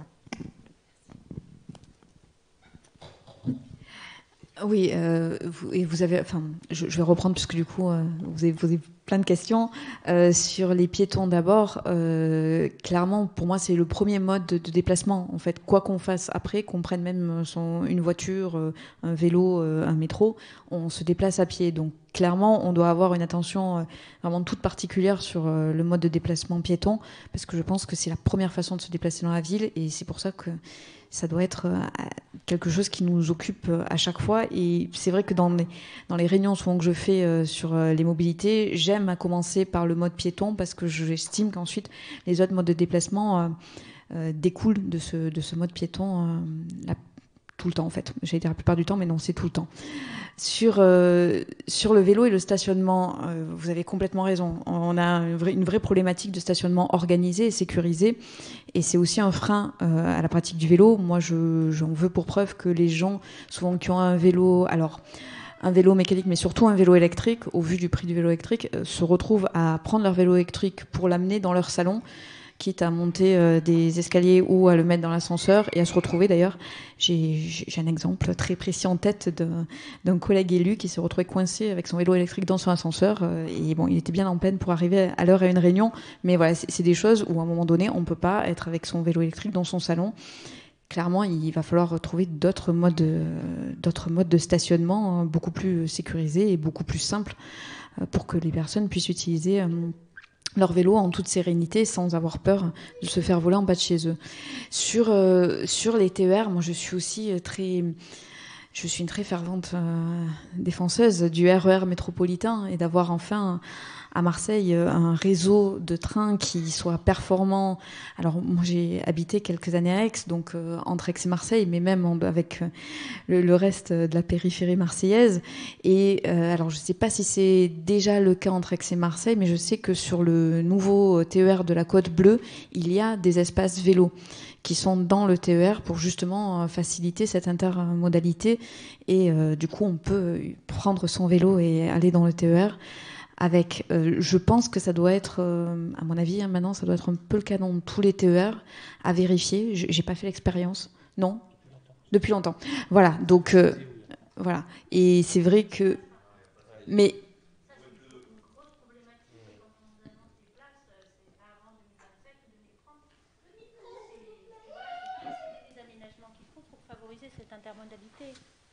Merci. Bon ben voilà, c'était ça. Non, du coup, redites, excusez-moi. Oui. Moi, je disais qu'il n'y a pas assez de place, en fait. Il y en a, c'est prévu, mais il y en a quoi? Il y en a 8 pour tout un TER. Donc ça ne permet pas à une population de pouvoir se dire « oui, je vais prendre mon vélo et de faire de l'intermodalité, pouvoir le mettre dans le TER ». Il n'y a aucune place dans les bus. Donc quand les TER sont en panne, ben voilà, il y a des bus de remplacement. Ben, ça veut dire qu'on ne peut plus prendre le vélo. Donc tout ça, c'est une grosse problématique, en fait, qui n'est jamais prise en compte. Et quand on nous dit, même à plus large échelle, hein, sur des déplacements plus larges, qu'on va mettre des places de TGV dans le train, ce n'est pas avant 2030, et il y en a 3 qui sont prévues. Comment est-ce qu'on veut penser à des changements de mentalité à partir de changements de pratique d'une population en proposant des infrastructures comme ça? C'est ça qu'il faut devancer, c'est ça qu'il faut être plus ambitieux sur tous ces pans-là. Donc c'était juste pour dire que les TER, effectivement, depuis longtemps, on peut mettre le vélo gratuitement. C'est quelque chose qui se faisait très très peu il y a, disons, 10 ans. Aujourd'hui, vous avez plein de gens qui prennent le vélo dans les trains. Les intercités font exception, font payer très cher. C'est très désagréable parce que ça ressemble complètement à un TER quand on rentre et en fait après on se fait allumer. Ça coûte 50 €. J'ai vu des exemples choquants. Mais bon, c'est pas des responsabilités de la mairie. Oui, je me permets de revenir. On n'a effectivement pas beaucoup parlé aussi de la mobilité interville. Donc Marseille et les communes attenantes. Notamment, moi, je travaille à Aubagne. Aujourd'hui, il y a un seul bus qui fait Marseille-Aubagne, au départ de Castellane. Je suis cadre, les horaires qui changent tous les jours, c'est pas gérable. Covoiturage, je suis en train d'envisager l'option. Il y a très peu de gens qui sont sur les applications de covoiturage pour faire ce trajet. Donc il y a un problème de mentalité et il y a un problème d'infrastructure. J'ai vécu dans plusieurs villes. J'ai été choquée du manque d'infrastructures à Marseille. J'ai vécu à Nice, j'ai vécu à Toulouse, j'ai vécu à Paris. Bon, Paris Centre, c'est très bien. Ils ont encore des progrès à faire aussi sur la périphérie. Mais vraiment, c'est affligeant. Il y a 15 à 20 ans de retard à Marseille. Comment est-ce qu'on rattrape ça? On a beaucoup parlé du vélo, mais les transports en commun. Il y a des grands axes où il n'y a pas de transport en commun. Il n'y a pas de tram. Et je vois la différence que ça fait à Nice. Ça fait une dizaine d'années qu'ils ont investi dans le tram. Désormais, quasiment toute la ville est équipée. Ça fait une énorme différence. Ils ont mis des parkings au début de chaque ligne de tram. Les gens viennent des villes à côté, se garent, prennent le tram pour aller en centre-ville. C'est quoi le projet à Marseille? Aujourd'hui, c'est des investissements sur le transport en commun. Ce n'est pas du tout les mêmes investissements que pour faire des pistes cyclables ou mettre des arceaux. C'est énorme. Alors moi, je m'efforce toujours de parler des transports en commun parce que, alors c'est peut-être mon cheval de bataille personnel, mais en tout cas, j'y crois. Je pense très fort que cette ville ne peut se développer et ne peut faire son lien entre les quartiers que si on a des transports en commun efficaces et beaucoup plus développés. Clairement, notre problématique là, et alors je sais que c'est absolument pas satisfaisant pour le quotidien des Marseillaises et des Marseillais, mais c'est que c'est pas une compétence ville. Alors ça veut pas dire qu'on n'y réfléchit pas, et ça veut pas dire qu'on n'a pas plein de propositions et qu'on n'incite pas très fort et la métropole et tous les autres acteurs à développer cette thématique-là. Mais actuellement, on a un problème politique majeur, c'est qu'on a une métropole ex-Marseille qui est autorité organisatrice des mobilités. C'est-à-dire que la loi donne aux métropoles, partout en France, c'est pas une exception marseillaise en l'occurrence, cette compétence-là des transports interurbains. Donc vraiment à l'intérieur de la ville. Je reprendrai ensuite sur ce que vous avez dit sur Aubagne. Je connais bien cette ligne et en effet, ça fonctionne pas. Mais d'abord sur les transports interurbains, on a besoin, je le disais au tout début, les lignes de métro, les dernières lignes de métro ont été creusées bien avant que je naisse. Je crois que c'est 77. Donc on a un métro qui depuis plus de 40 ans bientôt n'a pas évolué, alors que d'autres villes, alors là on avait d'autres villes qui étaient beaucoup plus petites. Moi je connais Toulouse parce que j'ai fait mes études à Toulouse. Ils avaient déjà 2 lignes de métro, ils sont en train de faire la 3e, ils ont du tram, ils ont des bus. Et on est sur une ville de 300 000 habitants, alors que Marseille est presque à 900 000. Donc on voit bien quel gap on a et quel retard on a. Ce retard-là, il ne faut pas qu'on le prenne non plus comme un boulet. Clairement, on est très en retard. On a des décennies de retard. Mais à un moment donné, on peut aussi avoir une impulsion assez majeure dans les jours qui viennent.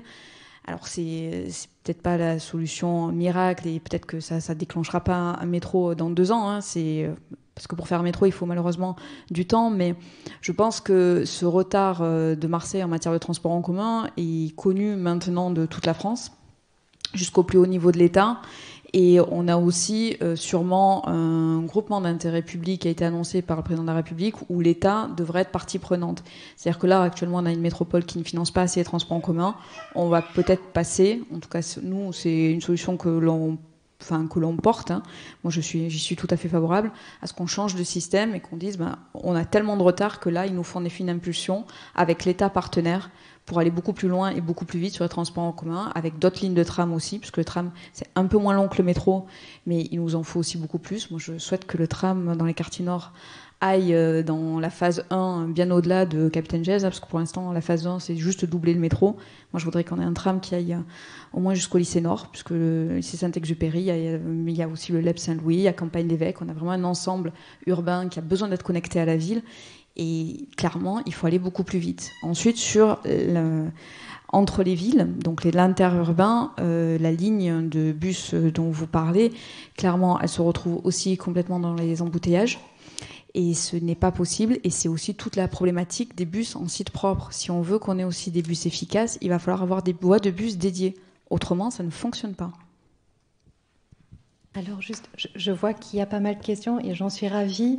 Je regarde juste aussi un peu l'heure. Je pense qu'on a encore à peu près 15 minutes. Donc là, j'ai compté 1, 2, 3 questions. Si vous pourriez juste raccourcir un peu les questions pour laisser la possibilité aux autres de les poser. Merci. Bonsoir, du coup, moi je vais essayer d'être clair et concis. On parle du vélo de manière, enfin, je ne sais pas comment vous en faites du vélo, mais c'est pas, j'ai pas l'impression qu'on vit dans la même ville. Ça fait 20 ans que je roule à Marseille et concrètement, quand on regarde le Jarry qui vient d'être refait, on parle de Z en fait, donc les gens ne savent même pas qu'il y a une piste de vélo. Sur le boulevard Baille, c'est pareil, on met des marquages temporaires, du coup jaunes, que personne ne comprend. Et le problème, c'est qu'on n'essaye pas de mettre en avant quelques trucs comme de la prévention qui se ferait dans les écoles, parce que l'avenir, c'est les enfants. C'est pas nous. Nous, c'est déjà trop tard, tous ici dans cette salle, à part peut-être le jeune homme qui est en train de rigoler. Du coup, je pense qu'il faudrait un peu plus de prévention et être clair quand on fait des trucs. Pour moi, la seule piste cyclable valable à Marseille, c'est celle sur la Corniche qui a été faite assez récemment. Mais tout le reste, je pense qu'on n'en a pas besoin. Et notamment, je vous rejoins, enfin, vous avez dit, Madame l'adjointe, les places pour garer les vélos, je pense que c'est pas nécessaires dans le sens où, de toute façon, elles seront volées par les deux roues, les deux roues motorisées, parce qu'ils n'ont pas de place non plus. Donc c'est vrai qu'il y a quelque chose à repenser clairement, mais beaucoup plus réfléchi, je pense. Voilà, je laisserai la parole aux autres personnes. Alors, en fait, je dois partir. Je suis désolé, c'est professionnel. Mon petit mot de la fin, personnel. Dire que Marseille est mal aménagé, je suis d'accord avec vous, qu'il y a des villes qui sont mieux aménagées, c'est vrai. Après, le point de vue du cycliste qui voudrait que toute la ville, il n'y a que des cyclables et que les piétons se poussent, et que les voitures se poussent et qu'ils puissent aller tout droit, j'en ai beaucoup entendu parler et c'est vrai, ça peut être un peu agaçant en langue aussi. Je ne parle pas de vous, je parle plutôt des associations vélo que je vous invite tous à côtoyer pour des conseils, pour le soutien financier ou de vos compétences. Moi, personnellement, j'ai l'énorme fierté d'avoir été à l'origine d'un regroupement d'associations qui s'appelle Ramdam, qui est donc le regroupement de toutes, et ça parle de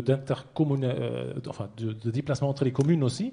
C'était une initiative où le collectif Ville en Ville avait regroupé, juste avant la création de la métropole, plusieurs associations vélo.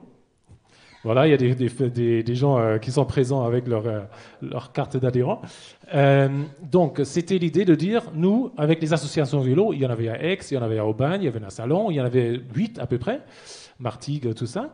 On a dit, nous, on est capable de faire cette métropole. Les absents ont toujours tort. La métropole n'est pas là aujourd'hui. Cette métropole qui n'a jamais vraiment fonctionné, qui ne fonctionne encore pas aujourd'hui, il y a des grands virements, on va voir ce que ça donne. Mais que cette métropole ne fait pas son job, n'a pas fonctionné, n'a pas fait une priorité des déplacements, c'est affligeant et c'est un peu, malheureusement aujourd'hui, le résultat, si on est aujourd'hui à déplorer les aménagements de Marseille, ça tient beaucoup à ça. Après, la ville a fort à faire, il y a plein de choses où il faut travailler ensemble, où il faut mettre du bon sens et l'intérêt général avant tout. Donc s'il vous plaît, métropole, ville, faites-nous en sorte à ce qu'on puisse se déplacer de manière... alors j'ai oublié une chose, j'ai été à l'origine de ce Ramdam, ça a été porté par un autre militant de manière grandiose, que je n'ai fait que mettre ça en place. Il a développé de manière remarquable, avec l'aide de plusieurs personnes dans la salle ici, Stéphane Copé qui s'occupe de la commission aménagement cyclable du collectif Ville en Ville, à l'origine de plein d'initiatives, notamment aussi de la piste cyclable sur la corniche, sur laquelle le collectif Vélo en Ville s'est battu pendant 25 ans, minimum 15, plutôt plus. Moi, je pense que c'était plus. Voilà, d'autres associations d'Aubagne et d'ailleurs. Voilà, s'il vous plaît, métropole, ville, avancez ensemble et faites-nous quelque chose de crédible. Je suis désolé, je vais y aller. Merci en tout cas. Bonne fin de table ronde. Merci, Monsieur Klessen, pour votre participation.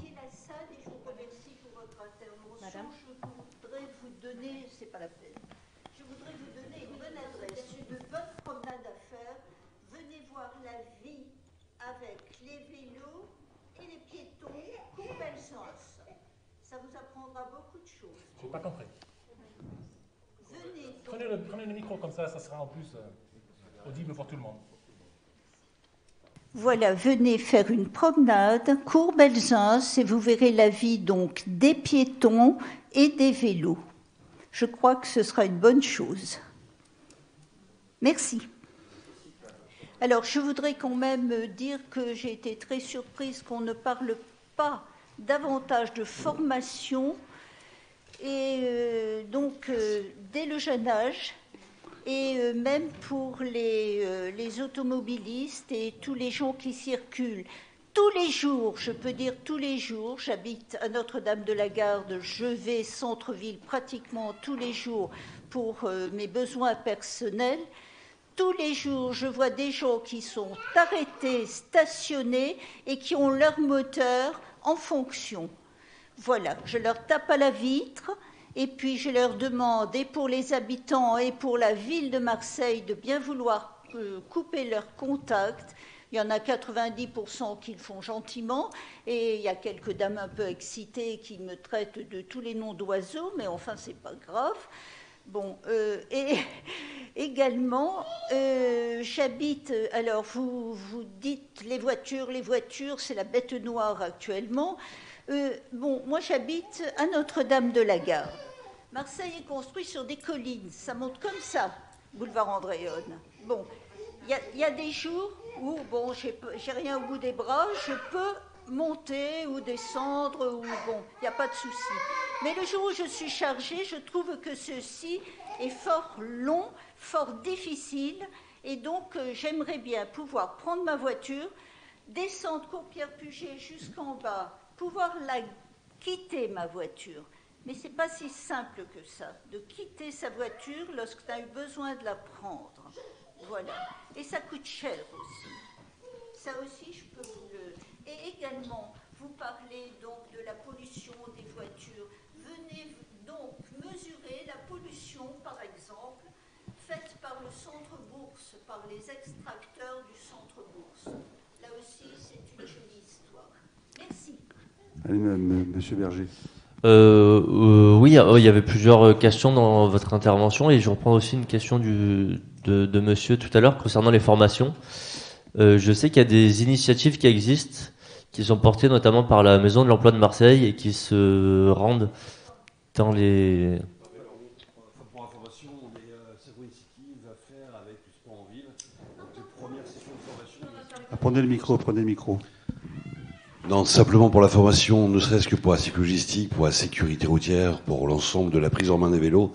Effectivement, on déclenche une première session avec entre 25 et 30 élèves issus des missions locales pour développer les métiers de la cyclogistique et de la variété aussi bien du premier et dernier kilomètre et aussi tout ce qui est à picking et tous les métiers associés à la logistique et aussi à la sécurité routière du vélo. Donc l'idée, c'est aussi bien vraiment les premiers gestes de secours, faire un package plutôt sur l'employabilité liée au vélo, aussi bien évidemment la mécanique, tous les métiers associés à ça. Et donc sachez qu'on commence à partir de la fin du mois. Voilà. Tout à fait. Et ce que je voulais rajouter, voilà, je voulais parler de ces exemples de formation, notamment pour les jeunes. Et on n'a pas parlé de ça aussi ce soir, mais je pense qu'il y a aussi tout un rôle que doivent jouer les entreprises et les zones d'activité sur ces questions de mobilité. Notamment pour les déplacements des professionnels. Vous disiez que vous avez du mal à trouver une solution de covoiturage pour vos déplacements domicile-travail. Et je pense que peut-être ce genre de contrainte, ça peut être, enfin, on peut travailler sur ce genre de contrainte si votre entreprise ou la zone d'activité dans laquelle vous travaillez met en place un partenariat avec une application de covoiturage. Je crois que je ne veux pas dire de bêtises, mais je crois que c'est ce qu'a fait la CMA-CGM, où j'ai un partenariat avec... À Aubagne, Mobilidé est une association de zones d'entreprise qui développe effectivement des solutions de covoiturage, des solutions vélo et l'adaptation des offres bus également donc pour les salariés. Je peux dire un mot, vous vouliez parler? Allez-y. Oui, donc Stéphane Copé, quelques mots. D'abord, j'aurais juste un message quand même. Le vélo, c'est la santé. Hein. Moi, c'est ce que je dirais quand même avant tout, en termes de... Voilà, à l'heure où les maladies cardiovasculaires augmentent, où on sait que les jeunes sont de plus en plus sédentaires, c'est avant tout, à mon avis, le message principal qu'il faut essayer de passer. La pollution, certes, mais effectivement, on est une ville qui a vu la qualité de l'air s'améliorer. Il y a aussi eu la question des navires, malheureusement, qui nous l'a dégradé. Bon, on milite pour que, effectivement, ça s'améliore à nouveau. Le collectif Vélo en Ville organise également des sessions vélo-école. Hein. Également, on a des contacts en entreprise pour, effectivement, accompagner les entreprises pour convaincre les salariés, effectivement, d'utiliser le vélo. On fait des balades à vélo. Là, je le dis pour les gens qui, effectivement, voudraient goûter, entre guillemets, au vélo. Et à la beauté de Marseille, ce faisant, donc on organise très régulièrement des balades. Et puis évidemment l'atelier qui est l'activité centrale. Donc puisque quand on utilise un vélo, en général, il y a toujours un moment où on a besoin d'un atelier pour réparer son vélo. Et dans un appartement, c'est pas toujours très très simple. Donc oui, pour les arceaux vélos, l'autopartage effectivement qu'il faut développer. Je fais une parenthèse sur l'électrique, les agrocarburants. Attention, danger. Hein. Alors par contre, l'électrique, oui, c'est pas mal. Il y a des études assez nombreuses qui semblent montrer que le bilan est pas si négatif que ce que même personnellement j'aurais eu tendance à dire. Attention quand même que tant que ça ne fait pas un certain nombre minimum de kilomètres, effectivement le bilan globalement de la voiture est négatif. C'est-à-dire qu'on on balance avec l'électrique tout le poids environnemental sur la construction. Donc si cette construction elle n'est pas amortie sur une utilisation, donc c'est pour ça que j'en parle en parlant de l'autopartage, puisque ce qui serait intéressant, c'est que justement ce soit des véhicules électriques qui soient en autopartage pour que ces véhicules roulent beaucoup, entre guillemets, et qu'on roule moins avec les véhicules thermiques. Vous parliez du train et du vélo. Juste une petite parenthèse pour indiquer que avec un abonnement RTM, on peut utiliser le train gratuitement sur les gares marseillaises. C'est une disposition qui existe depuis une quarantaine d'années, qui est très peu connue, et je le dis pour les utilisateurs du vélo, pour aller dans les quartiers nord en particulier, par exemple, mais c'est quelque chose qui est assez pratique. On parlait de... Non, l'abonnement RTM, pour être très précis, l'abonnement RTM classique, et je ne parle pas de l'abonnement métropolitain, l'abonnement RTM classique, depuis 40 ans, permet de prendre le train dans Marseille. Je précise, dans Marseille. Ensuite, il y a la question vous disiez, qu'est-ce qu'on peut faire pour vraiment développer le vélo, etc., à grande échelle, quand on compare avec des grandes métropoles, c'est les fameux grands itinéraires à vélo. Alors, il y a un plan vélo métropolitain qui a été voté en 2019. Malheureusement, là, comme le disait Audrey Gassion, la métropole se moque du monde, il faut dire les choses comme elles sont, et ce plan vélo met une éternité à se mettre en œuvre, alors que il a été voté, que les études ont été faites en partie, et on n'attend qu'une chose, c'est la réalisation.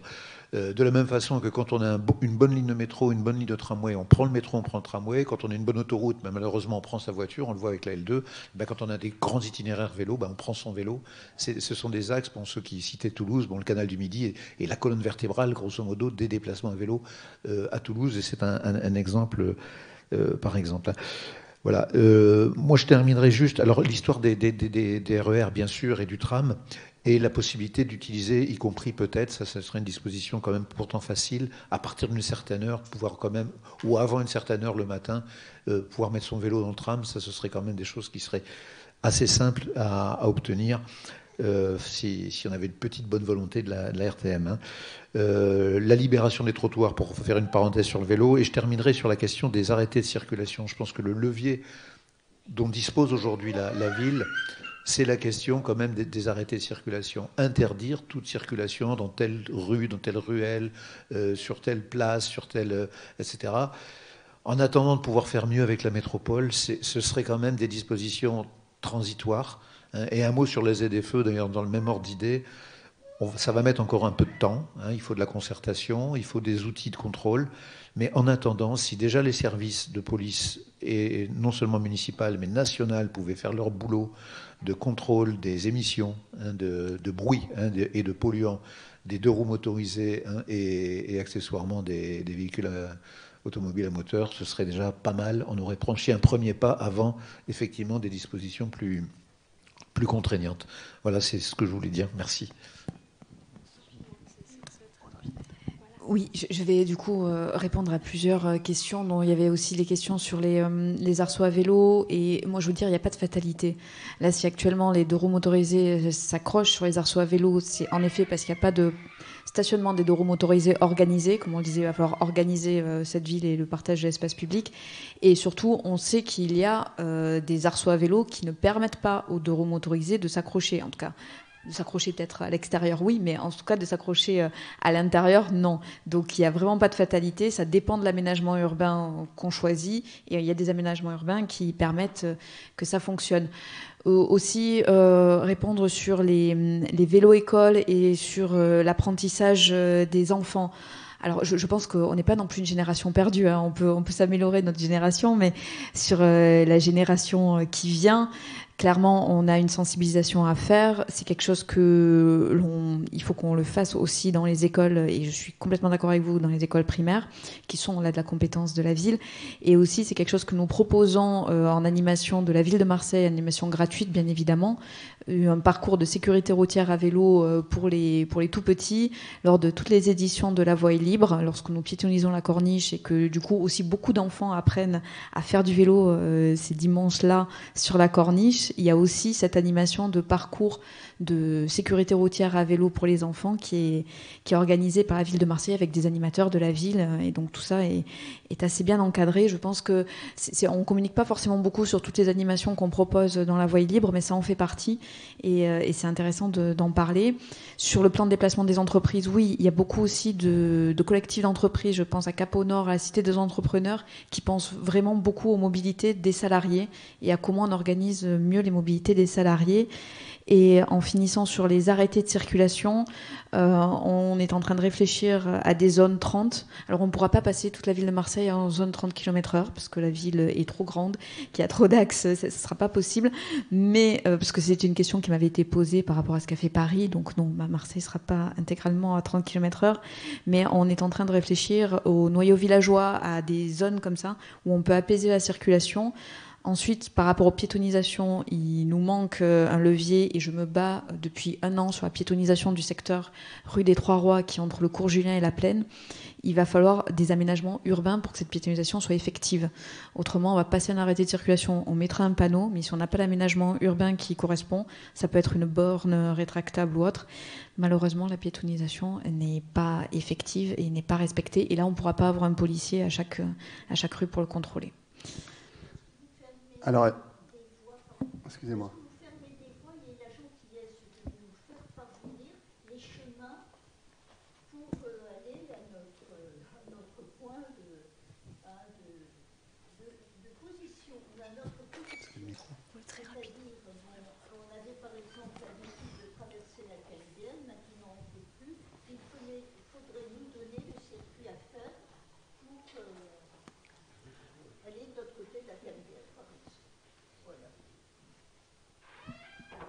Après, je ne veux pas répondre à votre place, mais je pense que c'est difficile de donner un circuit personnalisé pour toutes les personnes qui veulent continuer à utiliser leur voiture pour se rendre d'un point A à un point B.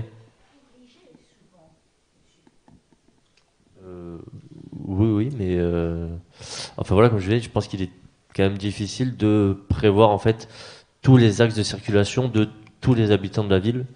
Et donc, alors oui, il y a peut-être un effort à faire en termes de signalisation.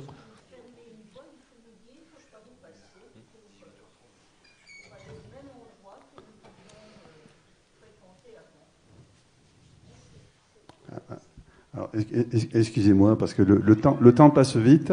Et nous avions promis la dernière question à mademoiselle, qui a le micro depuis un long moment.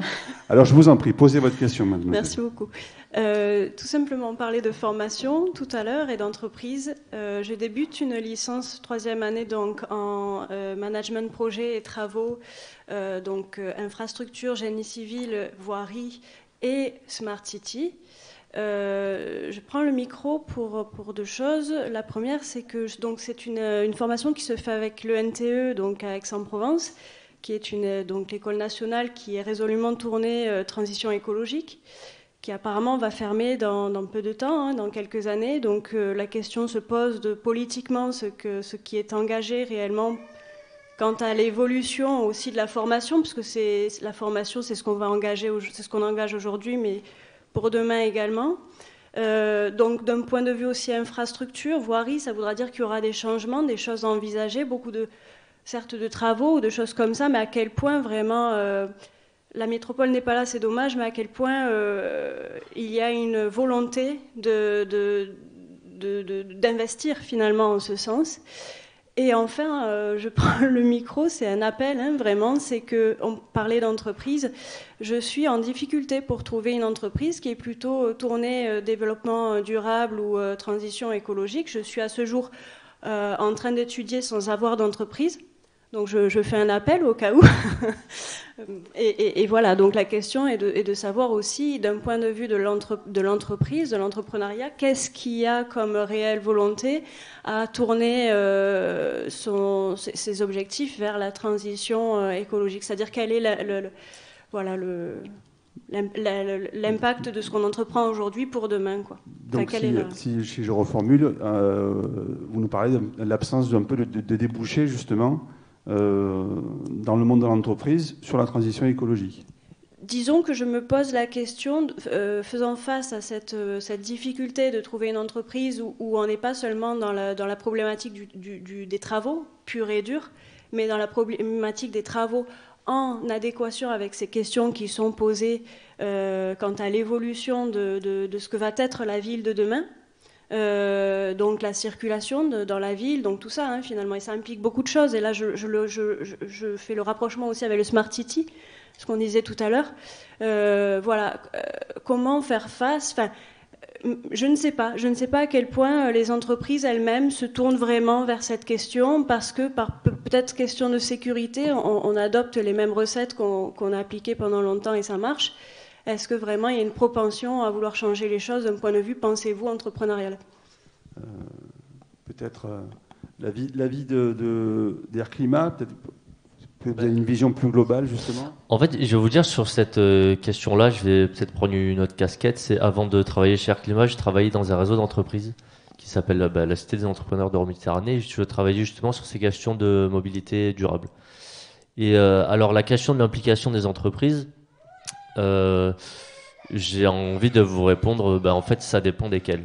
Et surtout sur les questions de mobilité, pour que l'entreprise se sente concernée par ce sujet-là, elles n'ont pas seulement... En fait, si elles travaillent sur les questions de mobilité, c'est pas uniquement pour les questions de changement climatique ou d'émissions, d'utilisation d'énergie ou peu importe. C'est aussi parce qu'il leur faut un intérêt, j'ai envie de dire presque financier, pour s'intéresser à ces questions-là. Donc, je ne dis pas qu'elles font que du greenwashing, bien au contraire. Mais voilà, après, c'est pas uniquement des questions économiques.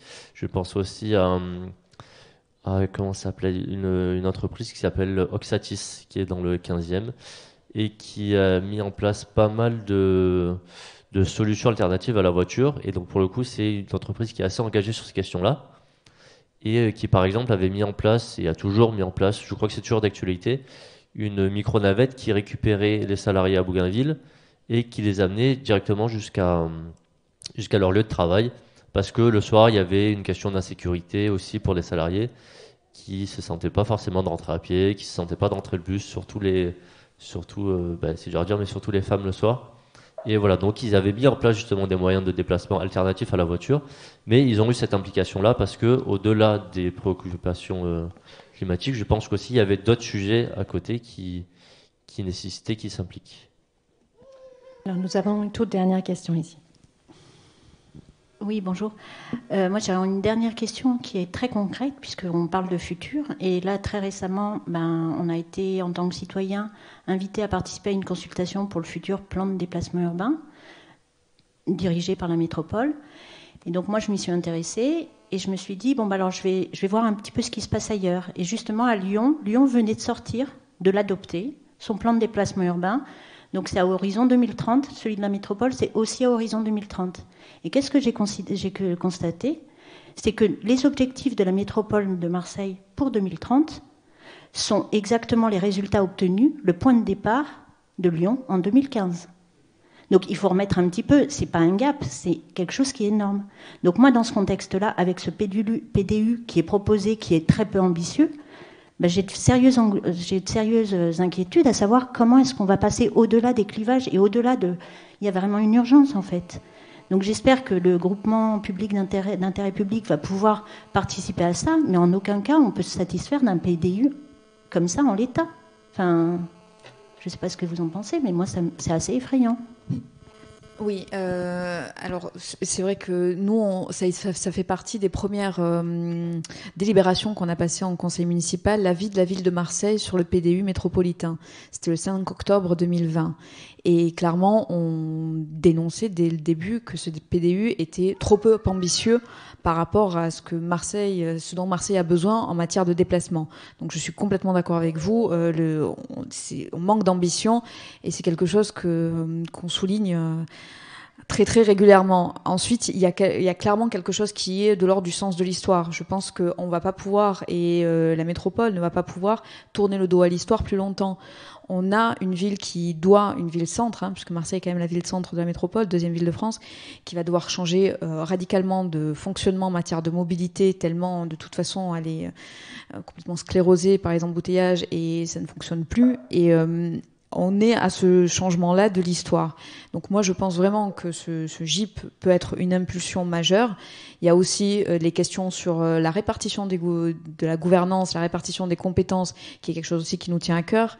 Si la ville récupère une compétence voirie, ça peut changer quand même pas mal de choses en matière d'aménagement cyclable, puisque ce qu'on demande, nous, à la métropole, depuis le début, c'est pas des aménagements cyclables onéreux. On ne demande pas, actuellement, les travaux que fait la métropole, c'est souvent des requalifications entières de voies. Et là, elle met des pistes cyclables, souvent assez mal, puisqu'elle les met sur les trottoirs, mais elle ne met des pistes cyclables que lorsque l'aménagement est vraiment entièrement refait de la voirie.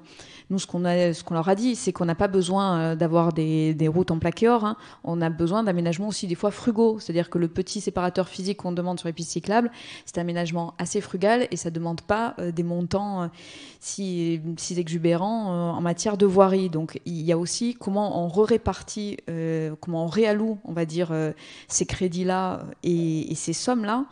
Et comment, à un moment donné, on peut faire des aménagements plus frugaux, mais qui vont être tout de suite effectifs, et comment on investit aussi lourdement sur les transports en commun, parce que je pense que c'est vraiment quelque chose qui nous manque terriblement, et là, il faut investir lourdement. En fait, le retard est tellement abyssal que si on n'investit pas lourdement, on le rattrapera jamais. Et le but, c'est de le rattraper, mais c'est peut-être, soyons ambitieux. On peut peut-être aussi imaginer qu'un jour, on sera en avance par rapport au reste de la France.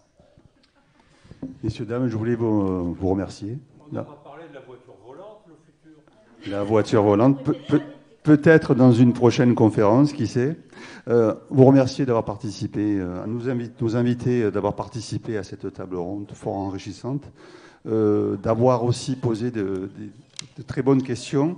Et je vous invite à une prochaine conférence sur les sciences qui va se dérouler dans quelques semaines. Ça sera de la physique, mais très intéressant aussi. Merci d'être venu. Merci à nos invités. Au revoir.